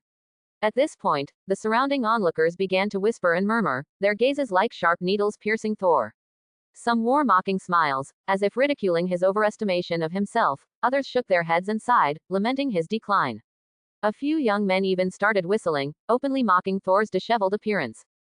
Thor slowly released his hands. He clenched his fists, his arms trembling slightly with anger and frustration, his fingernails digging deep into his palms, almost piercing the skin and drawing blood. But after a moment, his fists slowly relaxed, and his body seemed to lose all support, finally slumping helplessly to the ground. He lowered his head, tears streaming uncontrollably, mixing with sweat, dripping onto the ground. "Mjolnir, have even you abandoned me?" Thor murmured, his voice filled with endless sorrow and despair. His thoughts involuntarily drifted back to his glorious years in Asgard, when he, wielding Mjolnir, commanded thunder, majestic and revered by all. And now, in this strange place, he had become a laughingstock, this immense disparity filling his heart with pain and helplessness. Just then, Murphy slowly emerged from the shadows, walked over to Thor, and gently patted his mountain-like, bloated shoulder. He said, "Do you want your hammer back? Do you want your father's approval? Follow me." With that, Murphy turned and, with Aurora, walked towards the Continental Hotel's number 9 pawn shop. Thor looked up, watching their receding figures, a flicker of hesitation in his eyes, but soon, that trace of unwillingness and longing reoccupied his gaze. He gritted his teeth, struggled to his feet, and, dragging his heavy steps, followed behind them. Chapter 71. Thor, his steps heavy as if filled with lead, followed closely behind Murphy and Aurora, entering the mysterious pawn shop number 9 of the Continental Hotel. Inside the pawn shop, the light was dim and yellow, as if an old, dust-covered scent of time permeated every inch of the air. Shelves all around were filled with a dazzling array of rare treasures and mysterious objects, each emanating a unique and eerie aura, seemingly whispering their extraordinary origins. Thor's gaze roamed over these items with a hungry intensity, his eyes a mix of deep curiosity and caution. He was no longer the once majestic and fearless god of thunder. Odin's seal was like a heavy shackle, stripping him of his power and making him more cautious in this mysterious pawn shop, fearing that a single misstep would lead him into unknown peril. Murphy led Thor to a wall filled with ancient books and martial arts manuals. The classics on the wall emitted a soft yet mysterious glow, as if containing boundless power capable of creating the heavens and earth. Thor gazed at these unfamiliar Eastern martial arts manuals, his brows furrowed deeply into a river shape, his face full of confusion. "What exactly are these?" he asked in a muffled voice, tinged with lingering anger and unwillingness. His former glory and confidence had been ruthlessly crushed by reality, and now, standing before these mysterious manuals, his heart was full of confusion, yet also harboring a faint glimmer of hope, eager to find an opportunity to regain his former splendor and reclaim his power. Murphy's lips curved slightly into a meaningful smile, and he reached out to take a manual detailing the exquisite technique of little leaf-flying dagger from the wall, handing it to Thor as he explained, "Thor, your power is now sealed by Odin. If you want to reclaim Mjolnir and regain your former glory, why not try this path? This is a magical martial art from the East, little leaf-flying dagger. It may seem ordinary, but it contains infinite power capable of destroying the heavens and earth." With that, Murphy gently opened the manual, and in an instant, a dazzling golden light burst forth from the book, outlining the exquisitely brilliant phantom moves of the little leaf-flying dagger in the air. The phantom seemed to possess a spirit, lifelike, as if a peerless master was personally demonstrating the essence of this unique technique. Thor stared intently at the phantoms, a flicker of disdain and contempt in his eyes, with just this mere little flying dagger. How much power can it have? I am the god of thunder. My power comes from the vast lightning, from the supreme divine authority of Asgard. His voice carried a stubborn arrogance, as if he was desperately guarding his last shred of dignity. Even though he was now in such a desperate state, his inherent pride and self-confidence in his own power remained deeply rooted. In his heart, this small flying dagger was simply not worth mentioning compared to the power of thunder he once commanded. Murphy did not argue but quickly formed hand seals, casting a spell. In an instant, the scene before Thor's eyes dramatically shifted, and a phantom battlefield appeared. On the battlefield, countless monsters of various forms lunged, bearing their fangs and claws. Some were as massive as mountains, each step shaking the earth. Others were as fast as lightning, their figures flickering, already close at hand. Their roars were deafening, as if they wanted to tear and devour the entire world. At this moment, Thor held a delicate and small flying dagger, his eyes sharp as an eagle's, filled with determination and resolve. With a gentle flick of his wrist, a cold light streaked across the void, and the flying dagger, like a black lightning bolt, shot towards the monsters, accurately hitting the vital points of each one. Immediately after, lightning enveloped his body, and with the aid of his remaining god of thunder power, the flying dagger's speed and power instantly multiplied several times. Wherever it went, monsters turned into dust and vanished into thin air. The seemingly delicate little flying dagger, empowered by the god of thunder's strength, unleashed terrifying power capable of overturning the world. The scene changed again, and before Thor stood billions of dark elves. With a wave of Thor's hand, tens of thousands of flying daggers flew in unison, transforming into 10,000 bolts of lightning, and in just 5 minutes, he annihilated the billions of dark elves before him. Thor's eyes widened as he watched his majestic self in the illusion, the disdain on his face instantly replaced by shock and excitement. How is this possible? He murmured, his breathing rapid and heavy, his chest heaving violently. At this moment, he seemed to see the dawn of hope for restoring his glory, and his self-confidence, shattered by reality, was rapidly reforming. A surge of hot blood rushed to his head, as if he had rediscovered the heroic feeling of once galloping across battlefields, invincible. Murphy slowly withdrew his magic, looking at Thor with a firm gaze and stating solemnly, "Thor, as long as you can perfectly integrate this little flying dagger with your god of thunder power, you will possess strength beyond your previous self. Do you wish to exchange for this technique?" Thor asked, "How can I get this technique?" Murphy replied, "A normal exchange only requires 10 million US dollars or 100 Continental Hotel gold coins." Thor said, "I've been banished here by my father and have nothing. What should I do?" Murphy said, "You can exchange it with your blood. Every 1,000 milliliters of blood can be exchanged for 1 million US dollars. Thor agreed to mortgage 10,000 milliliters of blood in exchange for the little flying dagger technique. From then on, Thor, the god of thunder, became Murphy's blood bank, from whom blood could be drawn at any time. This was genuine divine blood, fresh blood from the lineage of Odin, the son of Asgard. Thor first offered 500 milliliters of blood, and Murphy gave him the little flying dagger technique to practice. Murphy extended a hand and pointed gently. A dazzling light flashed, and in a corner of the pawn shop, a mysterious door slowly opened. "That is the dedicated spatial training ground of Pawn Shop No. 9. You may cultivate there diligently. I look forward to the day you emerge successfully from your training. I will arrange a sparring partner for you to help you succeed faster." Thor clutched the little flying dagger manual tightly in his hand, his eyes filled with unprecedented determination, and nodded vigorously. He took a deep breath and walked with firm steps towards the training ground. The moment he stepped into the training ground, the door behind him slowly closed, and Thor's figure gradually disappeared into the light. Murphy stood still, gazing at the closed door, pondering to himself, anticipating how this once arrogant god of thunder's life would deviate after such a massive change. After Thor stepped into Pawn Shop Number 9's dedicated spatial training ground, the door behind him slammed shut, and the surrounding scenery instantly changed drastically. The once dim and mysterious pawn shop was gone, replaced by a desolate and silent ancient battlefield. A fierce wind, laden with yellow sand, swirled wildly, and in the distance, faint roars of war drums echoed, their sounds seemingly traveling through time from ancient eras, carrying endless vicissitudes and fervor, as if summoning brave and fearless warriors to fight fiercely. Thor tightly clutched the manual detailing the exquisite technique of little flying dagger, took a deep breath, and, suppressing his physical exhaustion and clumsiness, began to delve into its study. He dragged his body, somewhat slowed due to obesity, constantly trying to adjust the throwing angle and force of the flying dagger amidst the swirling yellow sand. With each throw, he silently recited the incantation for integrating the god of thunder's power into it. Sweat soaked his already deformed armor, staining the yellow sand with dark patches, but he remained oblivious, his eyes fixed only on his fervent desire for power.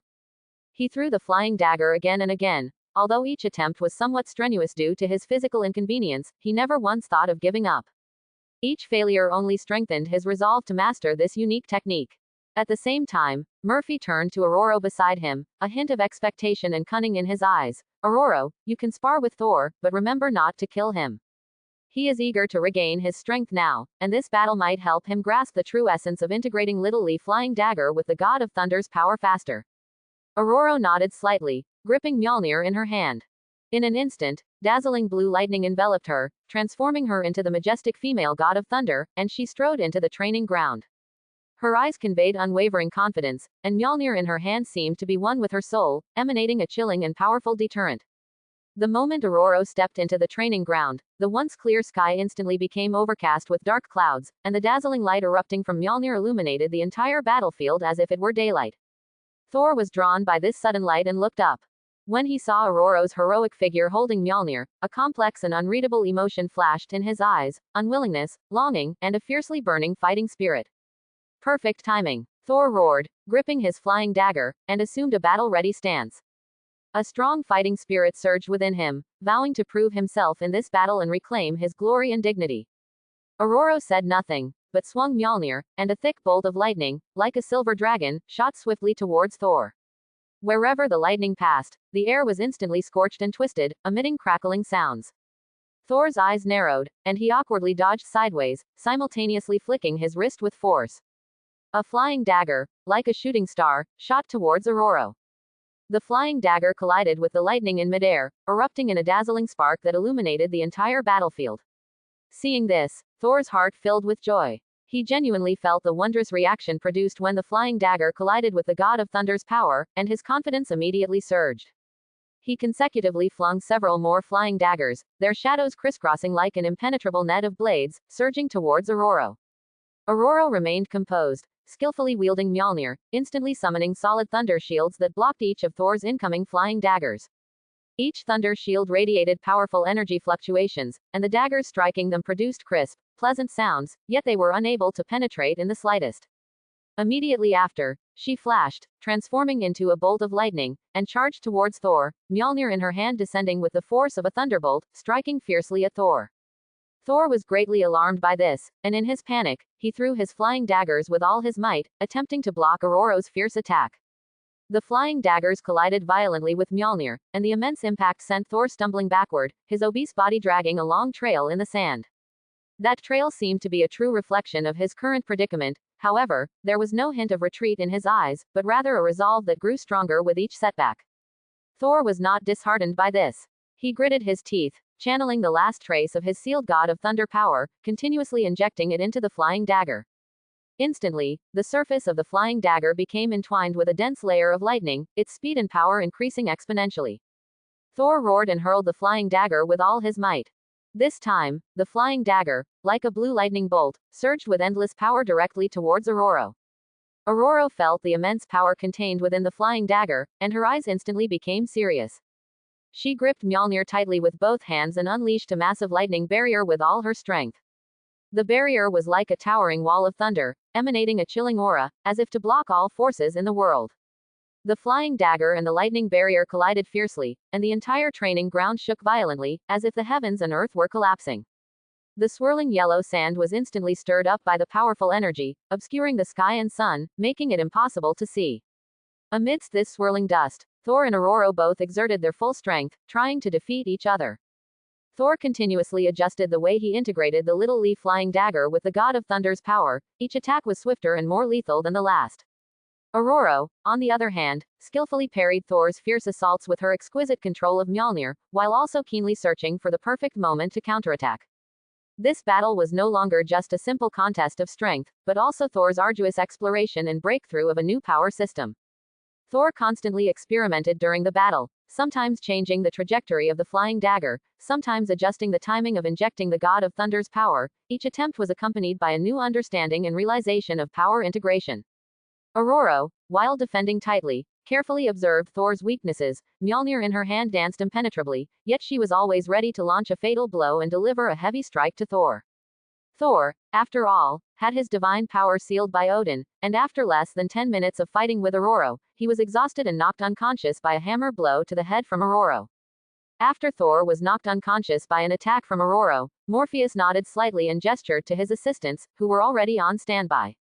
They quickly stepped forward, carefully lifting Thor's massive yet weakened body and carrying him towards a corner of the training ground.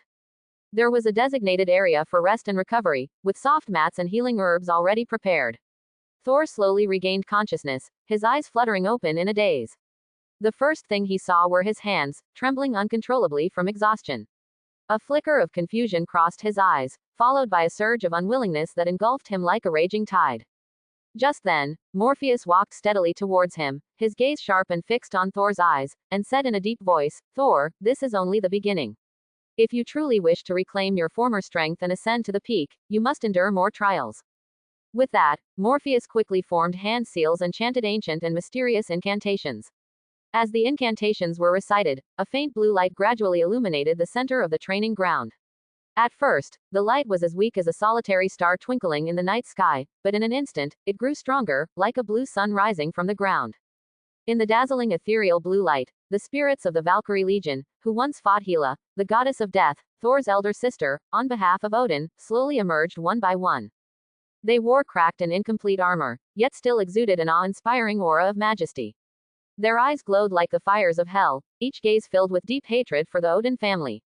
The weapons in their hands, whether sharp longswords or pointed spears, gleamed with an icy, chilling light, as if recounting the bloodshed of past battlefields.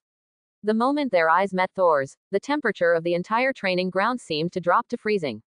Descendant of Odin. A sudden, heart-wrenching roar filled with hatred broke the brief silence. Immediately after, the Valkyries raised their weapons and charged towards Thor like a pack of starving beasts, their momentum as if they intended to tear Thor to shreds in an instant. Thor had only just recovered some strength, and his legs were still a little weak. Facing the overwhelming surge of the Valkyrie Legion, his heart constricted sharply, and a ripple of fear involuntarily spread through him. But Thor was, after all, once the god of thunder, and his inherent pride and resilience were instantly ignited. He quickly gripped the throwing knives in his hand, his eyes becoming firm and resolute, and he shouted, "Come on!" Before his voice had even faded, he struck first, flicking his wrist. A throwing knife, like an arrow released from a bowstring, sliced through the air with an incredibly sharp momentum, shooting towards the Valkyrie at the very front. The throwing knife cut a cold arc through the air, as if it could cleave space itself. However, the Valkyries were all seasoned warriors with extensive combat experience. The Valkyrie targeted by the throwing knife simply shifted her body slightly, easily dodging the fatal blow. Immediately after, the Valkyries quickly closed in, surrounding Thor like a well-trained pack of wolves. Their weapons descended upon Thor like a dense rain of blows. Thor found himself in an extremely difficult situation under the Valkyries' relentless assault. He dodged left and right, quickly accumulating many wounds. His already battered armor was now riddled with holes, and blood seeped from the wounds, quickly staining parts of his clothes, appearing particularly shocking under the sunlight. But Thor did not give up. He gritted his teeth, veins bulging on his forehead, and continuously wielded his throwing knives, attempting to find a chance to counterattack in the impenetrable onslaught. However, the Valkyrie Legion coordinated flawlessly, their attacks linking one after another, wave after wave, giving Thor no chance to breathe. As time passed, Thor gradually felt his strength failing, and despair began to spread in his heart. He started to doubt himself, wondering if his former power was truly gone forever, and if he was destined to be defeated so ignominiously by these undead Valkyries. In the days that followed, Thor seemed driven by a powerful conviction, as if possessed. Every day, before the first rays of sunlight had fully illuminated the training ground, he would rise early and begin his daily practice. He constantly adjusted the angle of his throwing knives, experimenting from various tricky directions, striving for the most precise effect. At the same time, he repeatedly pondered the force of his throws, sometimes gentle, sometimes fierce, trying to find the optimal balance point for integrating it with the power of the thunder god. He also attempted to infuse the power of the thunder god into the throwing knives in different ways, sometimes at the moment of release, sometimes guiding it during the knife's flight. Sometimes, he would train for an entire day, exhausted and with shaky legs, eventually collapsing to the ground. But even then, he did not slack off in the slightest, lying on the ground, his mind still replaying every movement, contemplating its shortcomings and areas for improvement. As time passed day by day, his body also underwent surprising changes. The bloated fat that had accumulated around his abdomen and waist gradually disappeared, replaced by firm muscles. His once clumsy physique, due to obesity, slowly returned to its peak condition, his steps light and powerful, and every gesture exuded a powerful aura. Finally, on this day, as the first ray of morning sun shone on the training ground, the Valkyrie Legion slowly emerged once again from the mysterious ethereal blue light. Thor stood in the center of the training ground, his eyes incredibly sharp, like two drawn blades, capable of discerning everything. He took a deep breath, and a faint power of lightning instantly surrounded him.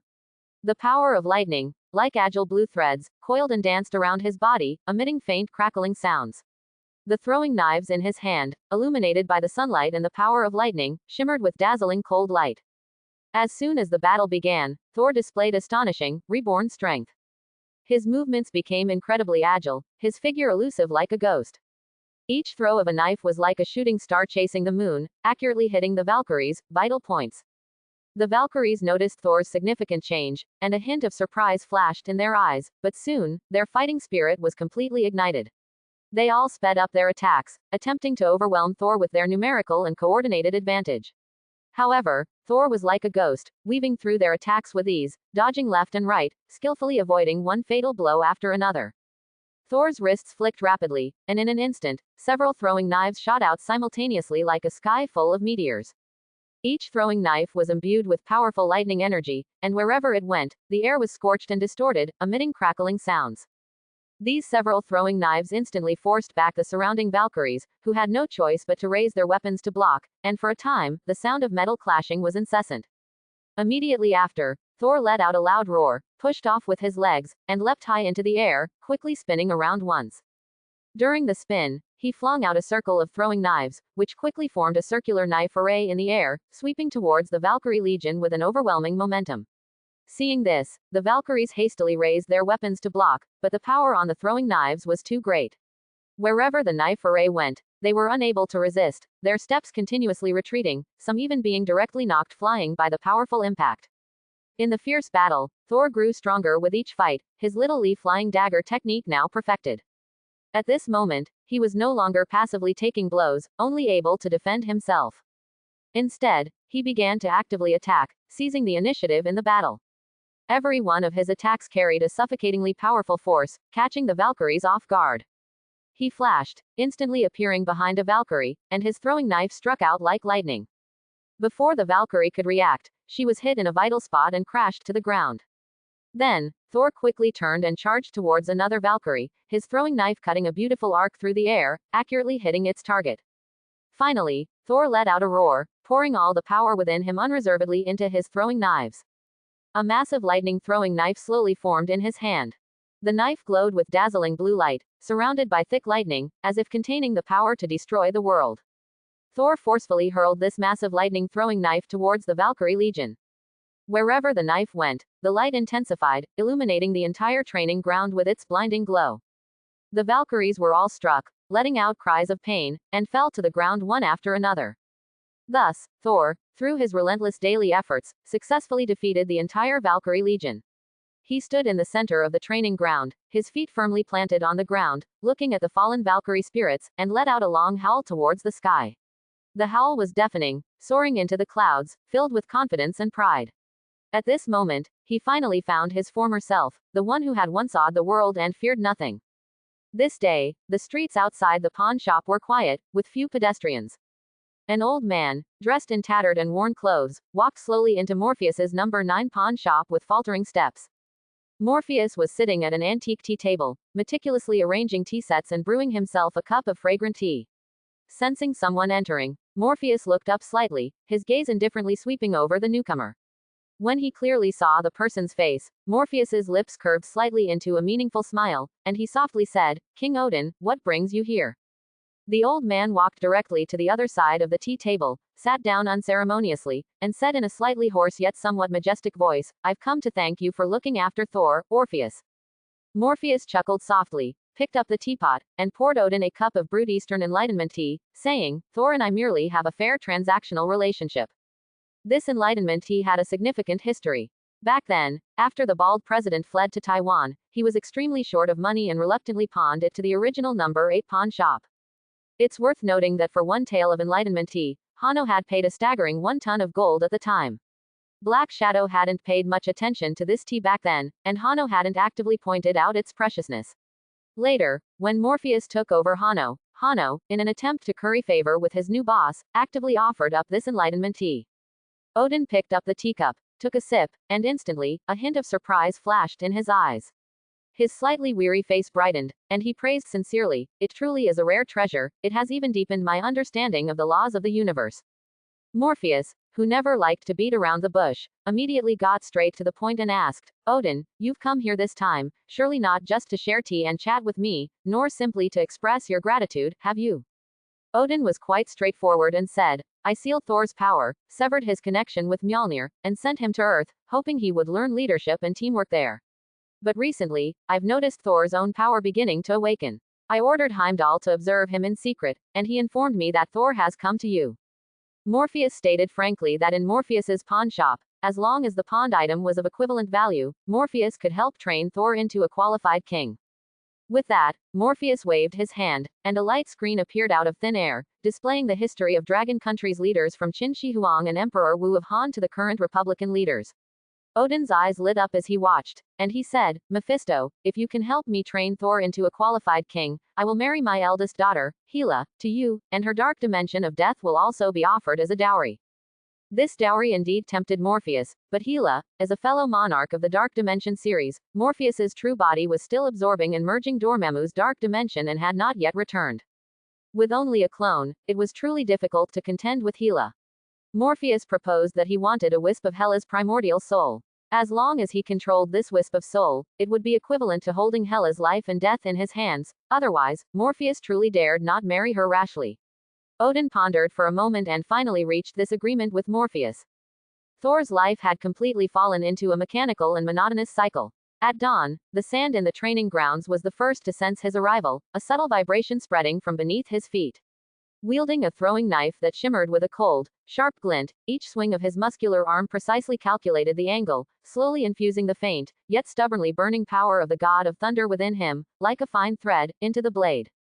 The throwing knife cut through the air, colliding with the sand, and the sparks that flew were particularly dazzling in the dim light, tracing ethereal blue arcs in the air before falling onto the sand along with the beads of sweat rolling down his forehead, instantly crystallizing into ice blue formations, as if recording his arduous daily training. When the sun hung high, Thor, with heavy and weary steps, slowly walked into the musty-smelling library. The parchment and bamboo slips here seemed to be sealed by time, exuding an ancient and mysterious aura. He opened the yellowed, "The Prince," and Niccolo Machiavelli's words seemed to break free from the pages, whispering in his ear, "It is safer to be feared than loved." Thor's fingers gently traced these words, his thoughts involuntarily drifting back to the past, when the people of Asgard cheered and surrounded him, and now, he could only seek strategies for governance in these abstruse ancient texts. When he opened The Art of War, his expression suddenly changed, and he clenched his fist, his knuckles turning white from the force. The book's advocacy for tactical deception and stratagems, which was completely different from his previously upright fighting style on the battlefield, filled him with conflict and struggle. Can such cunning truly protect a nation? On a quiet night, Thor finally could no longer suppress the confusion in his heart, and he slammed the ancient text in his hand to the ground, scattering the parchment scrolls. Murphy watched him silently, seeing the confusion and bewilderment burning in his eyes, and softly said, "What Asgard needs now is not just a brave warrior, but a true king who can rule the 9 realms." Murphy's words were like a heavy hammer, striking his heart. Thor remained silent for a long time, then slowly bent down, picking up the scattered pages, his fingertips gently caressing the words, as if trying to touch the complex trajectory fate had woven for him. To help Thor fully comprehend the way of the king, Murphy cast a powerful spell in the deepest reaches of hell, creating a chaotic and mysterious space. Dark red mist surged like a boiling sea of blood, swirling menacingly, inspiring dread. In the center of this mist, a giant bronze compass floated, densely inscribed with the names of emperors from China's 5,000-year history. The moment Thor stepped into this space, the compass seemed to be activated by a mysterious force, suddenly erupting with a strong and dazzling light, instantly drawing his consciousness into an endless torrent of reincarnation. Thor's first reincarnation was as Qin Shi Huang, the first emperor. The Shenyang Palace soared into the clouds, magnificent and imposing. Qin Shi Huang stood on a towering platform, his figure appearing small against the backdrop of the palace, yet exuding an aura of commanding all things under heaven. He stood leaning against the railing, gazing into the distance, where mountains, rivers, and seas unfolded before him like a majestic scroll, the vast land of the empire laid out beneath his gaze. The edict of unified riding and standardized chariots spread from the high platform of Shenyang Palace like a rock spreading its wings. Watching the land of Kyushu gradually unify under the impetus of his decrees, the supreme pleasure brought by power instantly engulfed him, intoxicating him. However, as the thick smoke of burning books billowed, and the pungent smell permeated the air, the questioning voices of the Confucian scholars surged towards him like a tide. Qin Shi Huang's hand, gripping the imperial seal, began to tremble slightly. The cold touch of the seal seemed unable to calm the struggle deep within his heart. Is it truly worth it to exchange such tyranny for peace under heaven? In the vast and silent Yifeng Palace, he asked hoarsely, his voice filled with endless confusion and bewilderment, echoing through the carved beams and painted rafters, startling the crows roosting throughout the hall. The crows flapped their wings, letting out mournful cries, adding to the oppressive atmosphere of loneliness and sorrow. During his reincarnation as Emperor Wu of Han, Liu Che, the lights of Weiyang Palace burned brightly all night, their soft glow illuminating the figures of Liu Che and Wei Qing in deep conversation. On the sand table before them, military flags stood in formation, as if miniaturizing a real battlefield, exuding a solemn atmosphere. They sometimes frowned, lost in thought, and other times gestured and pointed, meticulously planning every minute detail of the Battle of Mobei. Every decision was closely linked to the rise and fall of the Han dynasty, and to the life and death of countless soldiers. When the news of Huo Qubing's great victory over the Xiongnu arrived quickly at the palace, the entire Weiyang Palace was instantly immersed in a sea of joy. At the celebration banquet, music played, wine flowed, and laughter echoed in every corner of the palace. However, Liu Che's gaze quietly passed over the bustling crowd, penetrating layers of palace walls, and saw the bent and stooped figures of the common people due to heavy taxes. They toiled in the fields, their clothes soaked with sweat, yet still struggled to make ends meet. At that moment, Liu Che began to deeply understand that the art of war was far more than just victory and conquest on the battlefield. It was also about difficultly weighing the pros and cons between the welfare of the people and the great cause of the nation, carefully seeking a delicate balance on the scales of glory and responsibility. And the time as Zhu Yuanzhang was undoubtedly Thor's most agonizing experience. From a wandering beggar, living by begging, to enduring countless hardships and stepping by step ascending to the pinnacle of power, Zhu Yuanzhang had a profound and personal understanding of the cruel law of, when the birds are gone, the good bow is put away. As edicts to execute meritorious officials were issued one after another, blood splattered on the execution ground, staining the earth, and the smell of blood permeated the air. Zhu Yuanzhang looked into the bronze mirror, and what was reflected was no longer the spirited Thor from Asgard, but a strange and distorted face twisted by power. Those once clear and bright eyes were now filled with suspicion and ruthlessness. Late at night, with everything silent and the entire palace asleep, Zhu Yuanzhang walked alone into the courtyard. The cold moonlight poured over him like water, as if draping him in a lonely silver veil. He softly called out Mjolnir to the moonlight, his voice echoing gently in the silent courtyard. The only response was his own empty echo, as if silently recounting the loneliness and regret deep within his heart. The reincarnation continued to flow, and time came to the period of President Yuan. In the luxuriously decorated Western-style presidential palace, Thor stood by the window, quietly watching the five-colored flag fluttering in the wind outside. The flag danced in the wind, seemingly symbolizing the dawn of a new era, yet subtly revealing a sense of illusion and instability. Suddenly, a strong sense of dizziness surged over him like a raging tide, and 5,000 years of memories instantly burst forth, rushing in like a flood. In the power struggles, various forces engaged in deceit and intrigue, resorting to any means for profit. In times of war, people were displaced, their homes reduced to ruins, and cries of sorrow filled the air. The suffering of the people was fully revealed, as they struggled under the double shackles of poverty and oppression, with no hope in life. Betrayal and treachery were commonplace, and once precious friendships and loyalties became vulnerable under the erosion of power and desire. These long and heavy experiences, like countless incomparably sharp blades, mercilessly cut his once pure and ardent warrior's heart into shattered pieces, leaving only weariness and a sense of vicissitude in his heart. Thor, awakened from the long reincarnation, lay alone in his room at the Continental Hotel, his eyes hollow and bewildered, as if his soul had lost its direction. Unconsciously, he reached for his waist, where Mjolnir, the hammer of Thor, was long gone. Once, with his divine keen perception, he could clearly capture the pulse of the hammer emanating throughout the vast universe, but now, only a chilling void remained in his hand. He slowly looked at his hands, these hands that had once thrown deadly throwing knives, killing enemies invisibly on the battlefield, and had also wielded the pen to write edicts that controlled the world, demonstrating the majesty of a king. However, now, his mind had been tempered and grown into a qualified monarch, but he had lost that original purity, and could no longer lift Mjolnir, which once symbolized glory and power. In the streets of Tokyo, a light rain had just passed, leaving the stone-paved roads slick and reflecting the neon lights of the shops, creating a kaleidoscope of colors. The aroma of takoyaki mixed with the fresh scent of earth after the rain wafted through the air, drawing passers-by to slow their steps and twitch their noses. Thor and Aurora were strolling through this bustling and noisy scene. Thor had shed his former bulk, his figure now is towering as the ancient, unyielding trees of Asgard. With every gesture, the valor of a former god of war and the composure forged from 5 millennia of imperial wisdom in the Dragon Kingdom perfectly intertwined. Aurora, like a small bird, clung to his arm, her hair gently lifted by the breeze, occasionally brushing against Thor's arm. Mjolnir, the hammer of Thor, hung at his waist, its ethereal blue glow appearing and disappearing like a breath, causing passers-by to steal glances, their eyes filled with curiosity and awe at the mysteriousness of this strange weapon, and envy for the dazzling presence of this perfect couple. Thor, a familiar yet somewhat playful voice suddenly emerged from a street corner. Everyone turned their heads at the sound, only to see Loki in a luxurious black cloak.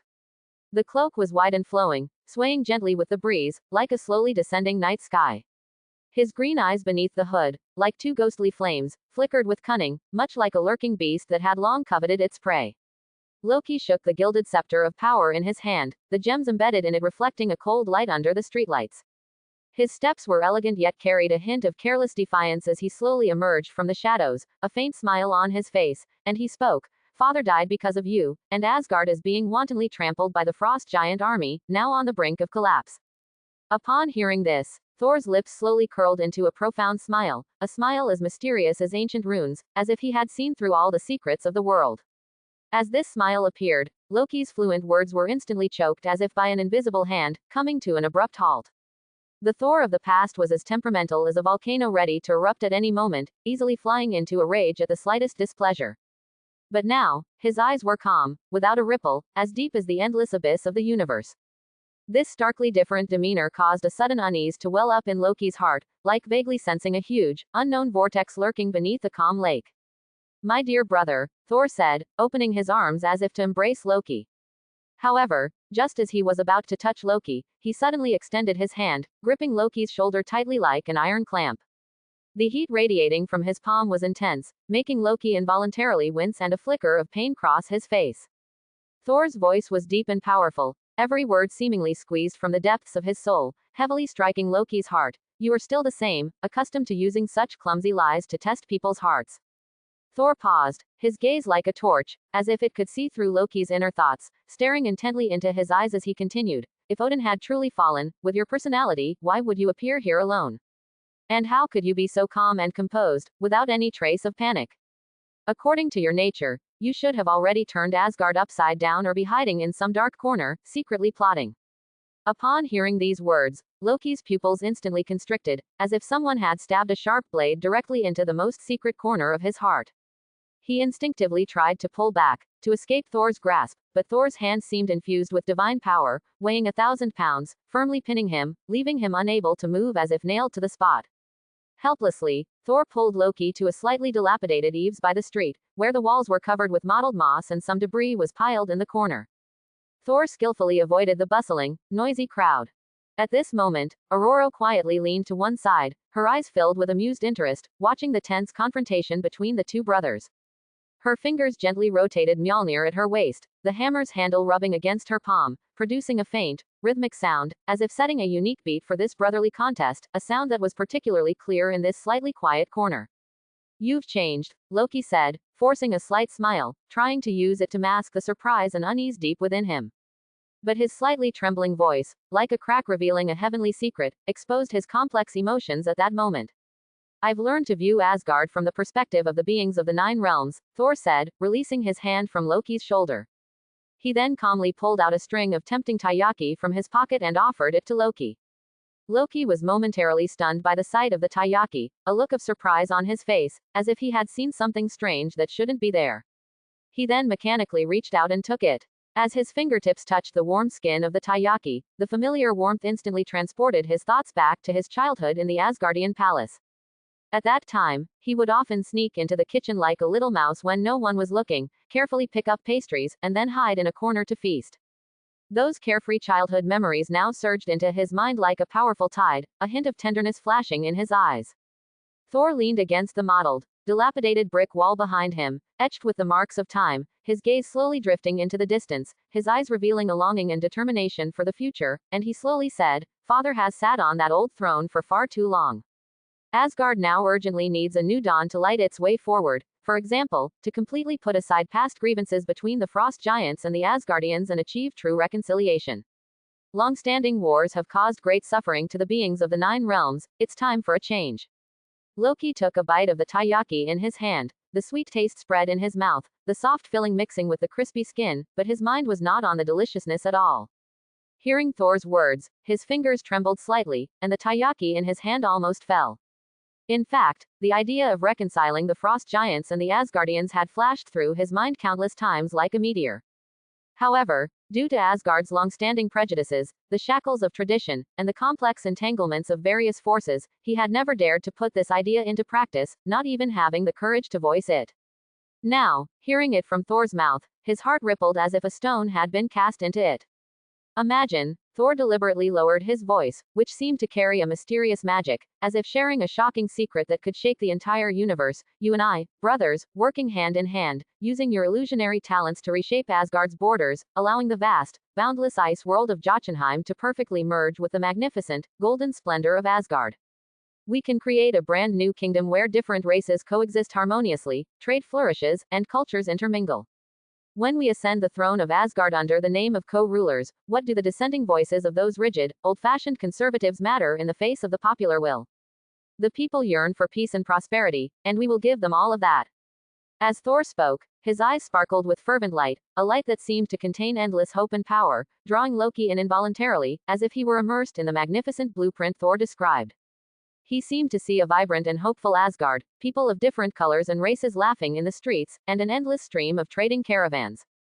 At this moment, Aurora stepped forward at the opportune time, her movements gentle and elegant, like a warm breeze in spring. She gently stroked Thor's arm, her eyes full of tenderness and love, then looked at Loki, a charming smile on her lips, and said, "He often talks about how, in this vast universe, only your extraordinary and unparalleled cunning, god of mischief, can help accomplish such a grand and significant plan. Your wisdom and illusions are the key to achieving all of this." Her words were soft and pleasant, yet carried an irresistible, firm power, as if quietly planting a seed of hope in Loki's heart, a seed that seemed to begin to stir in the soil of his deepest emotions. Loki stuffed the last bite of taiyaki into his mouth, chewed a few times, and swallowed. The scepter in his hand lightly tapped the ground, and with each tap, icy patterns rapidly spread across the bricks from the scepter's center. Wherever they reached, the ground instantly frosted over with a thin layer of ice, shimmering with a cold, eerie light under the streetlights. He slowly raised his head. At this moment, the wariness in his eyes had completely transformed into a calculating gleam, a gleam that held a hint of excitement, a touch of anticipation, and a readiness for the unknown challenges of the future. Co-rule. It certainly sounds much more interesting than me occupying the throne alone. However, you must first prove to me that you truly possess the ability and means to match this grand plan. I don't want to be led by the nose by a dreamer." Thor and Aurora exchanged glances, sharing a knowing smile in their eyes. Just then, the streetlights seemed to be affected by some mysterious force, suddenly beginning to flicker wildly, their light rapidly dimming and brightening, as if on the verge of collapsing. At the same time, dazzling lightning instantly erupted from Thor's palm, its light blinding, like countless angry electric snakes, accompanied by deafening roars, and a pungent smell of burning permeated the air. Blue lightning bolts also shot from Aurora's fingertips, dancing freely in the air like agile snakes, echoing Thor's lightning. Thor's lightning and Aurora's electricity intertwined, instantly forming a huge and dazzling net of light, enveloping the three of them. In this strange scene of interwoven light and shadow, constantly shifting, Loki seemed to see his brother, whom he once considered simple-minded and physically strong, and often made fun of, now completely transformed, evolving into a profound and awe-inspiring being. And this unknown, immense change, far from making Loki feel fear, instead filled his heart with an indescribable excitement and anticipation, as if an unprecedented and thrilling adventure was about to begin, and he couldn't wait to be a part of it. Loki bit into the last bite of taiyaki, the once sweet flavor now churning in his throat, transforming into a surge of wariness. His fingers unconsciously stroked the cold, mysterious runes on his scepter, each touch seemingly drawing strength and inspiration from them. Just then, his peripheral vision caught a glimpse of a faint, almost hidden, Dragon Kingdom Imperial emblem on Thor's cuff. It was an ancient totem he had never seen before, its mysterious patterns seemingly alive, subtly pulsating with a faint glow as Thor breathed steadily, as if recounting a long-sealed history. Loki's pupils suddenly contracted, and the image of Thor describing his future plans flashed through his mind. At that moment, the light in Thor's eyes was not the fiery passion of their former brotherly affection, but a deep, calm calculation, like a master chess player controlling the fate of the 9 realms, every move concealing a hidden agenda. Not good, Loki cried out inwardly, and almost instantly, he sharply stepped back, agile as a cunning fox. The gilded scepter in his hand struck the ground with a forceful thud. In an instant, a crack as black as ink, like a ferocious beast, spread wildly across the flagstones beneath his feet. Accompanied by a pungent smell of sulfur, and a wave of rolling molten heat, the destroyer burst forth from the crack. This terrifying killing machine, forged from Uru metal, blazed with an eerie dark purple flame, a flame seemingly from the abyss of hell, emanating a chilling aura. From its hollow eye sockets, 2 ghostly blue beams of light shot out like blades. Wherever they struck, the street-side vending machines, like fragile toys, instantly melted into twisted puddles of iron, the sizzling sound of melting metal particularly jarring amidst the chaos. Aurora reacted incredibly fast, immediately spinning and leaping high, her movements as light as a nimble swallow. The Mjolnir in her hand, as she swung it, conjured a powerful hurricane that roared and swept through, instantly tearing off Loki's black cloak. However, Loki was prepared. Taking advantage of the pervasive smoke, he vanished in a flash, like a black phantom, quickly disappearing into the shadows of the street. Only a string of cold, mocking laughter echoed in the air. My dear brother, look at you now, you don't even have the courage to face your enemy. How disappointing. The street instantly plunged into chaos, pedestrians screaming in terror, scattering like startled birds and beasts. The shouts and footsteps of people intertwined, a tangled mess. Glass display windows shattered under the destroyer's heavy stomps, turning into a shower of crystalline shards. Just at this critical moment, a dazzling rainbow suddenly split open in the sky. The rainbow shone with brilliant light, like a bridge connecting heaven and earth. The warriors 3, Hogun, Volstagg, Fandral, and Sif, each wielding their weapons, descended from the sky with a majestic aura, like gods coming to earth. Hogun swung his battle axe with swift, powerful movements, instantly cleaving a huge chunk of concrete that was about to hit a passerby into countless fine dust, then shouted, Thor. What exactly is happening here? Stop the destroyer. Thor did not charge forward without hesitation as he usually would. Instead, he flashed behind a long-abandoned car. His eyes were fixed on the battlefield, his fingers moving rapidly among the shattered stones on the ground, quickly sketching complex lines, relying on his deep understanding of the Dragon Kingdom's battle formation diagrams. Blue lightning, like nimble snakes, snaked along the patterns he drew, and wherever it went, the shattered stones were infused with a faint glow of lightning. Fandral, wielding his longsword, fought fiercely with the destroyer, his sword grazing the destroyer's shoulder armor, sending out a shower of dazzling sparks. He glanced back during a lull in the fight, only to see Thor steadily picking up 3 throwing knives, his eyes terrifyingly calm, as he gave precise commands. Hogun, Volstagg, focus your attack on the right side joint, that's its weak point. Sif, use your shield to distract its vision and create an opening for us. Volstagg gripped his massive hammer with both hands and slammed it into the destroyer's iron fist. The blow was incredibly powerful, and the collision produced a deafening roar that caused cracks to appear in the ground. In the aftermath of the battle, Volstagg caught a glimpse of Thor, half crouching in the shadows. Thor's hair, illuminated by the lightning, glowed with a silvery white light, like a deity descended to earth. But strangely, he never stepped out of cover. The warrior god he remembered, who always charged headfirst into battle, shouting, for Asgard. Without hesitation, now resembled a shrewd strategist, calmly directing the battle from the shadows. Thor, what are you doing? Sif cried out, struggling to fend off the destroyer's attacks. Her shield, struck by an energy beam, instantly developed a dense web of cracks like a spider's web. She stumbled, nearly falling, and couldn't help but shout, this isn't the way the Thor we know fights. Thor ignored Sif's shouts, his attention fully focused on the throwing knives in his hand. Suddenly, the throwing knives in his palm seemed to be propelled by a mysterious force, instantly tripling in size. The blades were enveloped in surging lightning power, and at the same time, ancient Dragon Kingdom seal script slowly emerged on the blades, emitting a mysterious glow. Thor took a deep breath, the imperial arts within him burning like a fierce fire, boiling and surging through his veins. The Thor of today was no longer the impulsive warrior who only knew how to charge into battle with brute force. He deeply understood that a true king never needed to wield a sword on the front lines, but rather, like a chess player controlling the board, he had to enable each of his subordinates to unleash their maximum power, becoming the key to victory on the battlefield. Aurora! Thor suddenly roared, his voice echoing across the battlefield like a great bell. At the same time, the throwing knives in his hand shot out like a clap of thunder, carrying an earth-shattering momentum. Aurora understood instantly, and immediately swung Mjolnir, drawing 6 brilliant lightning rings in the air. The lightning rings perfectly coincided with the trajectory of the throwing knives, as if they had been rehearsed countless times.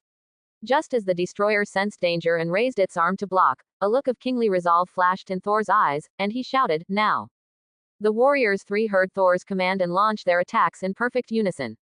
Hogun swung his battle axe, precisely cleaving the destroyer's gauntlet, the axe clashing with the metal with a loud clang. Fandral, agile in his movements, thrust the tip of his sword into the gap in the destroyer's neck like a viper's tongue. The destroyer felt a fatal threat and let out an earth-shattering roar, a sound like a sudden clap of thunder that made the surrounding air tremble. Just as it was about to retaliate, Thor and Aurora's combined ultimate attack finally descended with a crash. The lightning-throwing knives, in mid-flight, gradually transformed into a massive phantom of a dragon. The dragon was entwined with Mjolnir's lightning rings, like a colossal blade capable of splitting heaven and earth, striking the destroyer with irresistible momentum. With a resounding boom, the destroyer was directly cleaved in half by this powerful force. The superheated Uru metal wreckage crashed to the ground, instantly releasing a pungent smoke that permeated the entire battlefield. Sif wiped the blood from her face, her gaze fixed on Thor in the distance, who was wiping his throwing knives. At this moment, Thor stood tall, exuding an aura of awe-inspiring power. Sif finally understood that the once reckless and impulsive warrior god, after countless trials and transformations, had now grown into a truly formidable king. Meanwhile, Loki, hidden in the shadows, watched the faint, almost imperceptible imperial aura around Thor through the pervasive smoke, and a chill involuntarily ran through him. He instinctively tightened his grip on his scepter, his hand trembling slightly. Only now did he truly realize that he was no longer facing the simple-minded brother he could easily manipulate. Asgard's rainbow bridge, like a brilliant celestial path forged from the light of the gods, radiated a dazzling glow that was almost impossible to look at directly. Where the light touched, the churning sea of clouds was illuminated in a riot of colors, like a flowing scroll of fantasy. Thor and Aurora stood side by side on the rainbow bridge, their postures erect, like two statues of war gods, exuding an inviolable majesty. Below them, the sea of clouds surged like boiling waves, emitting a deep and powerful roar, as if playing a triumphant battle song for their return. The moment they stepped into the magnificent and solemn golden palace, a sudden clap of thunder echoed through the suffocatingly oppressive space, as if a millennium's worth of power had erupted. The heavy, stagnant air vibrated violently, even causing the high-hanging crystal chandeliers to sway and clink. Thor's gaze, deep and sharp like a falcon's, seemed to pierce through hearts as he scanned the stunned officials in the hall. In his eyes, there was both the composure honed by countless life and death trials and the hidden wisdom to strategize from 1,000 miles away. Every word and action exuded the majesty and bearing of an emperor from the Dragon Kingdom, inspiring involuntary awe. Thereafter, Thor, like a lion lurking in the darkness, subtly wove his web of power. Amidst the undercurrents of the court, he used his keen insight and precise judgment to quietly draw in loyal and like-minded confidants. His words were artful, each sentence seemingly imbued with magic, capable of both offering a beautiful vision of the future and striking at their deepest desires. Through clever promises, he gradually built a stable power base among the officials. Simultaneously, he meticulously planned and skillfully maneuvered among various factions, like a master chess player, acutely discerning the complex conflicts and vested interests among the courtiers. Sometimes, he would offer timely small favors, providing just the right amount of care at critical moments, inspiring gratitude. Other times, he would subtly sow discord, using nuanced language and carefully designed opportunities to create rifts within the opposition, causing them to suspect and fight among themselves, leaving them preoccupied. Finally, at a meticulously planned and flawlessly prepared court assembly, Thor seized the perfect opportunity. With a stern expression and a loud, authoritative voice, he publicly exposed the old nobility's corrupt practices, usually hidden from light, and their incompetence in the face of crisis, detailing each one like peeling back layers. His words were sharp, hitting every vital point, and the evidence was irrefutable, leaving no room for argument. Immediately after, with an undeniable show of force, he swiftly issued orders to dismiss these dissenting elements. Amidst the shock and silence of the officials, he strode forward confidently, thus naturally ascending to the throne of Asgard, symbolizing supreme power. Loki, that cunning fellow, naturally wouldn't accept defeat easily. Like a lone wolf hidden in the shadows, he secretly gathered a faction of those who harbored resentment towards Thor and sought to overthrow the existing order. Some of these individuals were misled by Loki's glib tongue and flowery words, intoxicated by the illusory beauty he painted. Others, purely out of narrow self-interest, sought to fish in troubled waters and gain personal benefits in this power struggle, all responding to his call. Thus, an astonishing and life and death struggle for power erupted between Loki and Thor, its intensity far exceeding everyone's imagination. Magical lights flickered across Asgard's vast sky, like a series of dazzling yet deadly fireworks. The contest of wits quietly unfolded in every corner of the palace, even in every secret corridor and dark chamber.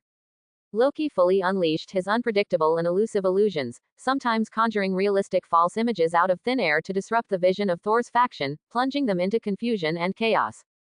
Other times, he used powerful magic to stir up various disorders and crises, attempting to gain maximum advantage in the chaotic situation. But Thor was no longer the same. Drawing rich nourishment from the treasure trove of 1,000 years of imperial wisdom from the Dragon Kingdom, he was like a top strategist in control of the overall situation, making careful plans and advancing step by step. His gaze was like a torch, precisely seeing through Loki's every meticulously planned scheme, and with unwavering decisions and brilliant strategies, he calmly responded to every crisis. Finally, in a thrilling ultimate showdown that determined the course of destiny, Thor, relying on his wisdom, courage, and precise control of the situation, completely defeated Loki. The defeated Loki, filled with resentment and fury, let out a piercing roar, as if to tear the sky apart. Then, his figure, like smoke dispersed by the wind, rapidly vanished from everyone's sight, disappearing without a trace. Only a ravaged, ghastly battlefield remained, with broken weapons, scorched earth, and crumbling ruins, silently bearing witness to the cruelty and intensity of this power transfer. Ultimately, Odin entered a long slumber, and Thor, ascending the throne, knew with far-reaching vision that for Asgard to prosper and grow strong amidst the ever-changing Nine Realms, a thorough and profound reform was essential. Thus, he immediately, with swift and decisive action, set about implementing drastic reform measures. He resolutely abolished the 1,000-year-old, outdated, and corrupt enfeoffment system, which had long since become detached from the times, and instead meticulously constructed a strict, orderly, and interconnected system of centralized power. He meticulously divided Asgard's vast territory into multiple provinces, and then, like a discerning connoisseur, carefully selected his most trusted and capable confidant officials, solemnly dispatching them to govern each province. In this way, he firmly held the reins of power in his own hands, ensuring that decrees could be smoothly conveyed to every corner of Asgard. At the same time, he promulgated a series of comprehensive and detailed new laws. These laws, like a tightly woven net, covered all aspects of social life, from daily necessities to commercial trade, from cultural heritage to military discipline, leaving nothing out. The laws strictly regulated the behavior of his subjects, ensuring that the entire society had laws to follow and rules to abide by, thereby effectively maintaining social stability and order. Furthermore, with foresight, he vigorously promoted education, actively spreading the brilliant culture and profound wisdom of the Dragon Kingdom. He invested vast resources, establishing numerous large-scale and well-equipped schools, widely recruiting talented individuals, and hiring knowledgeable and respected scholars to serve as teachers.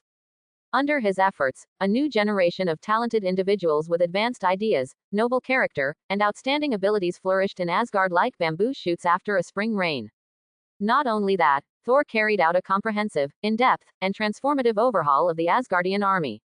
He introduced advanced scientific military concepts and effective training methods from the Dragon Kingdom, personally formulating training plans and organizing soldiers for high-intensity, systematic, and comprehensive training.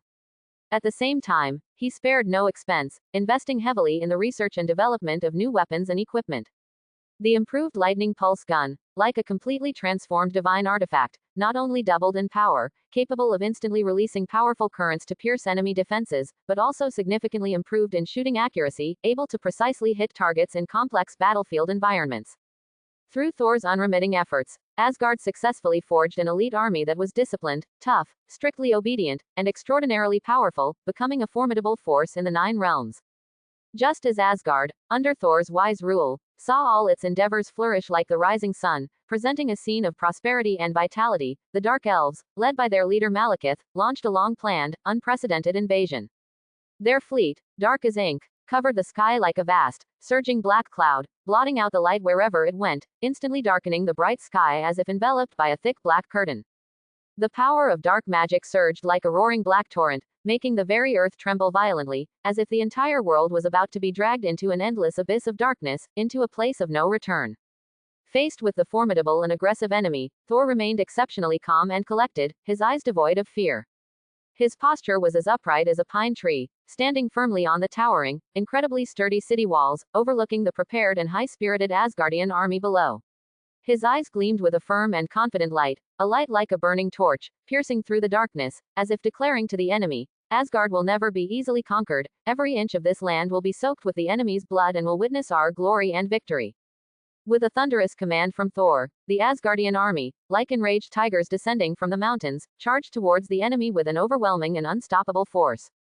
The improved lightning pulse guns shot out dazzling electric light, which, like sharp, death-glowing swords, instantly cut through the ink-dark night sky, colliding fiercely with the dark magic.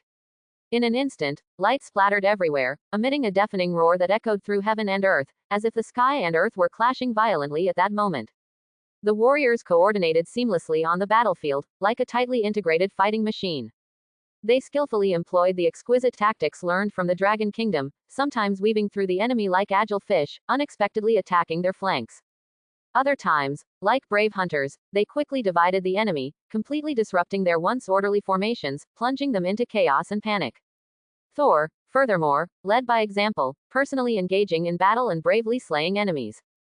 Though he no longer wielded Mjolnir, the hammer that once shook the Nine Realms and symbolized the power of the god of thunder, the perfect fusion of Li Fei Dao and his thunderous power made his attacks even more lethal, like judgment from hell.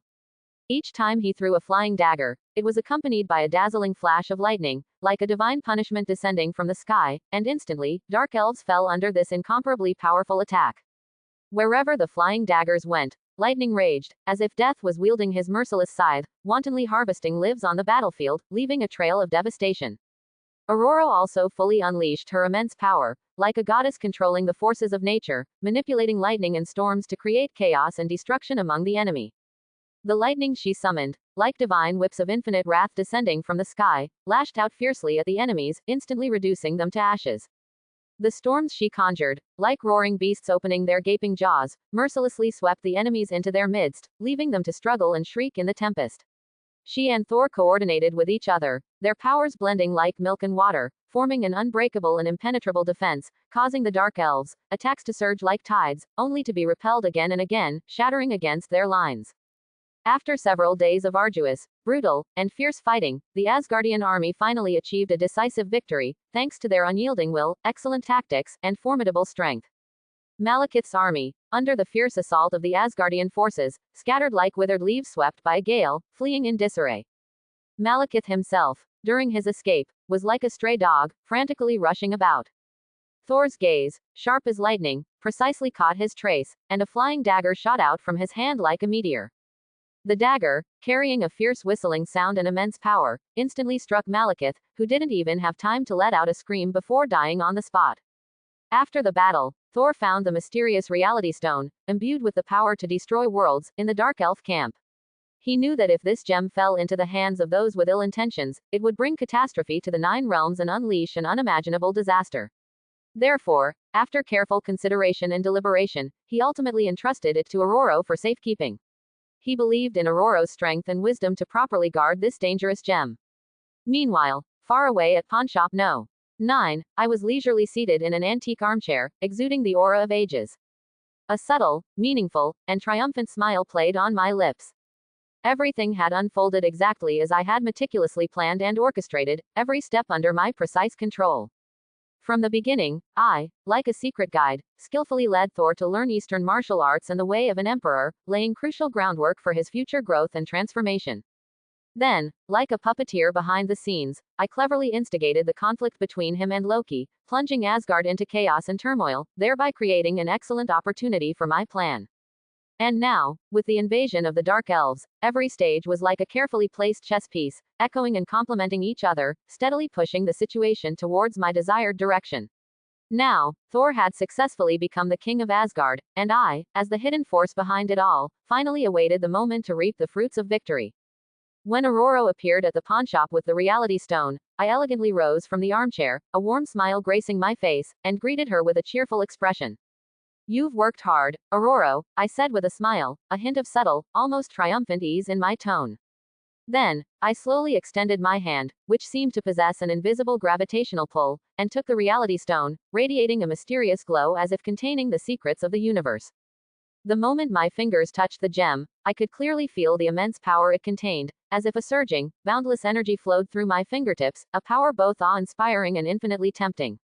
I knew that this reality stone would become my most potent and crucial bargaining chip in this complex and treacherous game within the 9 realms. And Thor, perhaps at this moment, still believed himself to be the ultimate winner in this power game, immersed in the joy and glory of victory, completely unaware that he had, without realizing it, become a key piece on my chessboard, helping me achieve my ultimate goal step by step under my careful manipulation. Deep within the heart of Nidavellir, the core forge pulsed like an ancient beast, dormant for eons, now newly awakened, continuously spewing forth scorching and enigmatic streams of flame. The fire, imbued with the primordial breath of creation, warped the surrounding space like wax figures scorched by intense heat, twisting it into grotesque shapes. Thor, clad in armor radiating a faint glow, was bathed in the blood-red light of the molten lava, his body taking on an eerie dark crimson hue, as if he were a demon god escaped from purgatory.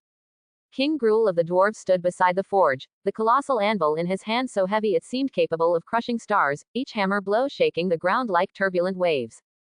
18 asteroid remnants floated within a meticulously constructed forging array, each like a miniature universe, imbued with the cataclysmic energy from the dawn of galaxies, emitting a low rumble, as if narrating the epic saga of the universe's genesis. These planetary forces are wild and strange. Once integrated into a weapon, they will surely scorch your soul. Gruul's single eye widened, sparks flying, his voice seemingly emanating from the depths of the Earth's crust, filled with warning. His great hammer, carrying immense power, crashed down, and the moment it touched the Uru metal, the asteroid remnants ignited like powder kegs, reacting violently with the metal. Instantly, the workshop was filled with blinding light, bright as day, the intense radiance almost scorching everyone's eyes. Thor's gaze was resolute, showing no hint of retreat, as he steadily caught the first completed throwing knife. The moment his fingertips touched it, and bone-chilling cold instantly spread through his arm to his entire body, as if he were tightly encased in 10,000-year-old profound ice. Upon closer inspection, the blade shimmered with a mysterious, starlit cerulean glow, each line etched with ancient runes.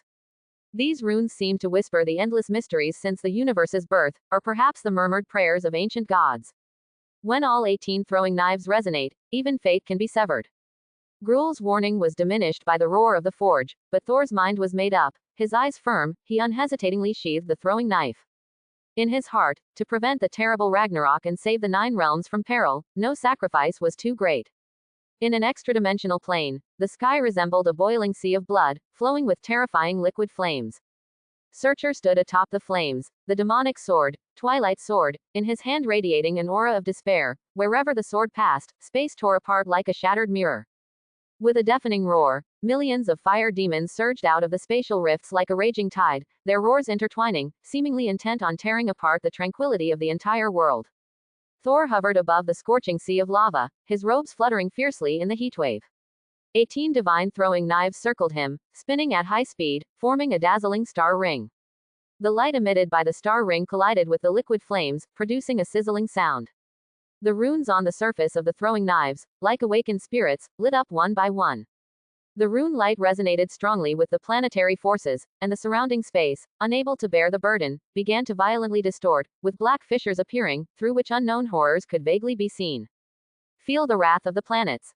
Thor roared skyward, his voice piercing through layers of flames and demonic roars, carrying infinite majesty. He swung his arms, as if dancing with 2 canopies of heaven, and the 18 throwing knives instantly shot out like arrows from a bowstring, or like meteors streaking across the sky, trailing long luminous tails, carrying a world-destroying momentum towards Searcher. Wherever the throwing knives passed, space was completely torn apart, and the black fissures continuously expanded, forming abysses. Searcher wielded the twilight sword, desperately parrying, and the moment the demonic sword collided with the throwing knives, an energy wave capable of destroying a planet erupted.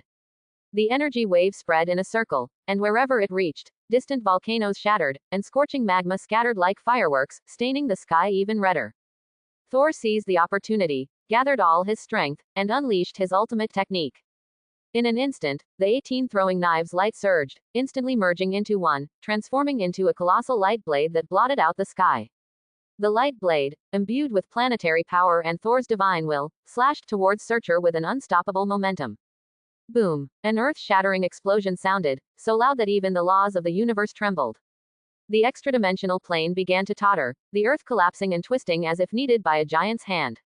Searcher let out an unwilling roar, his voice filled with anger and despair, but his body, along with countless fire demons, was mercilessly swallowed by the colossal light blade. Thor watched the gradually annihilating plane, blood slowly trickling from the corner of his mouth. The excessive use of planetary power had left his godhead like a tattered, riddled cloth, and his consciousness began to blur. In the last moment before he completely lost consciousness, his blurry vision caught a familiar figure slowly emerging from the void. The reality stone in that person's hand emitted a strange light, dispelling the surrounding darkness. It was me. Asgard's golden gates slowly opened with a low rumble, the sound like a heavy sigh of history. I steadily stepped in, holding the unconscious Thor, and at that moment, hymns of victory resounded through the sky like surging waves. The subjects were ecstatic, their raised torches illuminating all of Asgard, their cheers deafening, even the majestic Bifrost Bridge trembled slightly with the sound. However, amidst this joyous atmosphere, no one noticed Thor's ashen face, nor the faint, glowing star pattern deeply etched into his palm. This star pattern was the mark left by using the divine throwing knives. At this moment, it shimmered like a mysterious star, emitting an unsettling light, as if silently foreshadowing an impending crisis. The throwing knives forged by the Dwarf King hovered in the palace corridor, the planetary power flowing through their blades intertwining with Asgard's unique divine radiance.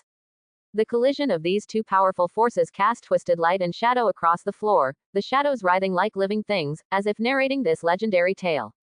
As I gently placed Thor on the luxurious, star-inlaid bed, a thunderous boom suddenly echoed from behind me. Heimdall appeared out of nowhere, his eyes flashing with anger, his hair wildly fluttering with his powerful aura, and the Gingnir spear in his hand trembled slightly. What exactly have you done to him? The power in those throwing knives completely violates the laws of Asgard, it doesn't belong here at all. His voice, filled with questioning and fury, reverberated through the empty corridor. I calmly spread my palm, the embers of the fire dimension plane dancing on my fingertips, those embers like never extinguishing crimson eyes, emitting an eerie aura. The prophecy of Ragnarok is no laughing matter. Searcher's flames are enough to burn the 9 realms into a scorched wasteland, I said calmly, my voice not loud, yet it penetrated every corner of the corridor. No sooner had I spoken than the throwing knives outside the corridor, as if summoned, suddenly emitted a sharp hum. Immediately after, 18 beams of starlight instantly surged, completely engulfing Heimdall's figure in the dazzling tide of light. I merely gave him the weapons to fight against fate, to give him a chance to save the 9 realms. 3 days later, Thor slowly awoke amidst an intense pain. He felt as if he had struggled out of an endless dark abyss, every inch of his skin, every cell, screaming in agony. The throwing knives lay quietly on the bedside, the starlight flowing on their metal surface now seeming to carry a mocking undertone, reflecting his haggard face. The cheers from outside the palace were still fervent, but to Thor, they were like sharp thorns, repeatedly piercing his severely depleted, riddled godhead. Every breath was accompanied by soul-tearing pain, but with stubborn willpower, he forced himself up, his steps unsteady as he leaned against the wall, walking step by step towards the observation deck. When he reached the observation deck, the sight before him instantly made his pupils contract. The Bifrost, once a single, brilliant ribbon connecting the 9 realms, was no longer a single band of light, but had split into countless dense branches. These branches, like a giant spiderweb, enveloped the entire 9 realms. Further afield, the core of the fire dimension plane was merging with the Asgardian star system in a strange way, dark red magma flows intertwining with Asgard's brilliant divine radiance, forming a massive and eerie vortex. Energy surged within the vortex, as if brewing a storm capable of overturning the entire universe. Do you like this surprise? My voice drifted from the shadows, as if from the depths of the 9 hells. The reality stone in my palm emitted a faint blue light, mysterious and dangerous, illuminating my enigmatic smile. During your unconsciousness, I integrated the powers of the 9 realms. Now, Asgard has become the absolute ruler of the 9 realms, both its guardian and its sovereign. Thor spun around abruptly, his eyes burning with fury. The 18 throwing knives, controlled by his will, instantly unsheathed, hovering around him, forming an unbreakable defensive barrier. You dare to meddle with the fire dimension. If its power gets out of control, Ragnarok will come early, and the entire 9 realms will fall into eternal doom. Thor roared angrily, his voice carrying the authority of the king of Asgard and his concern for the fate of the 9 realms. However, before he finished speaking, the throwing knives, which he had controlled, suddenly turned direction as if pulled by an unseen force, their sharp blades glinting coldly, pointing directly at his throat. I snapped my fingers, and the Reality Stone's light suddenly surged, its faint blue radiance instantly engulfing the surrounding space. These throwing knives were, in essence, a bold alteration of the trajectory of fate, harboring extraordinary power. A true king does not rely solely on brute force, one must also know how to leverage power. Under the shroud of the faint blue light, the throwing knives began to decompose and reassemble, transforming into a star chain shimmering with starlight, slowly wrapping around Thor's wrist. From this moment on, the fate of the 9 realms is intimately linked with yours. I name these 18 throwing knives, God-slaying daggers. In your leisure, I can refine a gourd for you, in which you can nurture the throwing knives. In the future, when you use them, you only need to shout, "Please turn, my precious," and the throwing knives will attack on their own.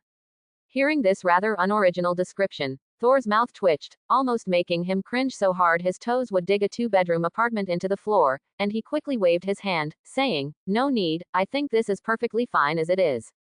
Meanwhile, in the deep, boundless dark abyss of the universe, the frost giant's royal court stood amidst a world of ice and snow. Loki's phantom appeared like a specter in the center of the court, dressed in dark green robes that flapped in the cold wind. He reached out to touch the still unhealed wound on his chest, where faint blood seeped out, and his green eyes gleamed with a mad and eerie light.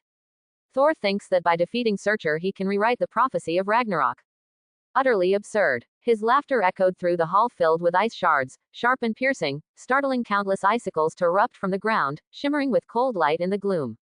The moment he picked up those forbidden throwing knives, the gears of Ragnarok began to slowly turn. No one can stop this catastrophe of fate. The leaders of the frost giants gathered around him, listening to his words, their eyes revealing complex emotions, fear, anticipation, and even bewilderment about the future. In Asgard's council chamber, the atmosphere was so heavy it felt like it could be wrung out. The warriors 3, Hogun, Sif, Fandral, and Volstagg, were all present, gazing at the now twisted starry sky outside the window, their expressions grim. Hogun gripped his battle axe tightly, his knuckles white from the effort, the axe rattling in his hand as if it too felt its master's anger and unease. Thor's return should have brought peace and tranquility, but now it seems to have plunged Asgard into an even deeper crisis.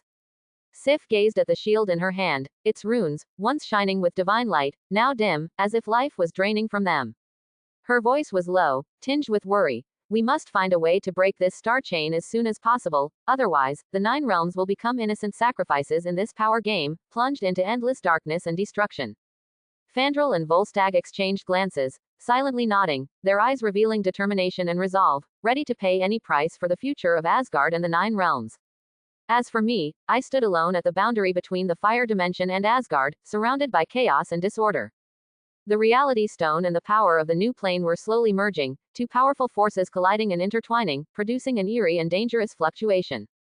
Chaotic black mist rose from the boundary like the breath of an awakening demon, gradually spreading. In the black mist, countless eyes seemed to be peeking, and unknown terrifying presences whispered. Thor might have once believed he controlled the 9 realms with his immense power, but on this grand chessboard of fate, we are all just pawns manipulated by even greater forces. And this cruel game concerning the fate of the 9 realms has only just begun. The path ahead is full of unknowns and challenges, and what awaits everyone will be even more thrilling adventures and choices. I hope everyone will support it and subscribe for more videos.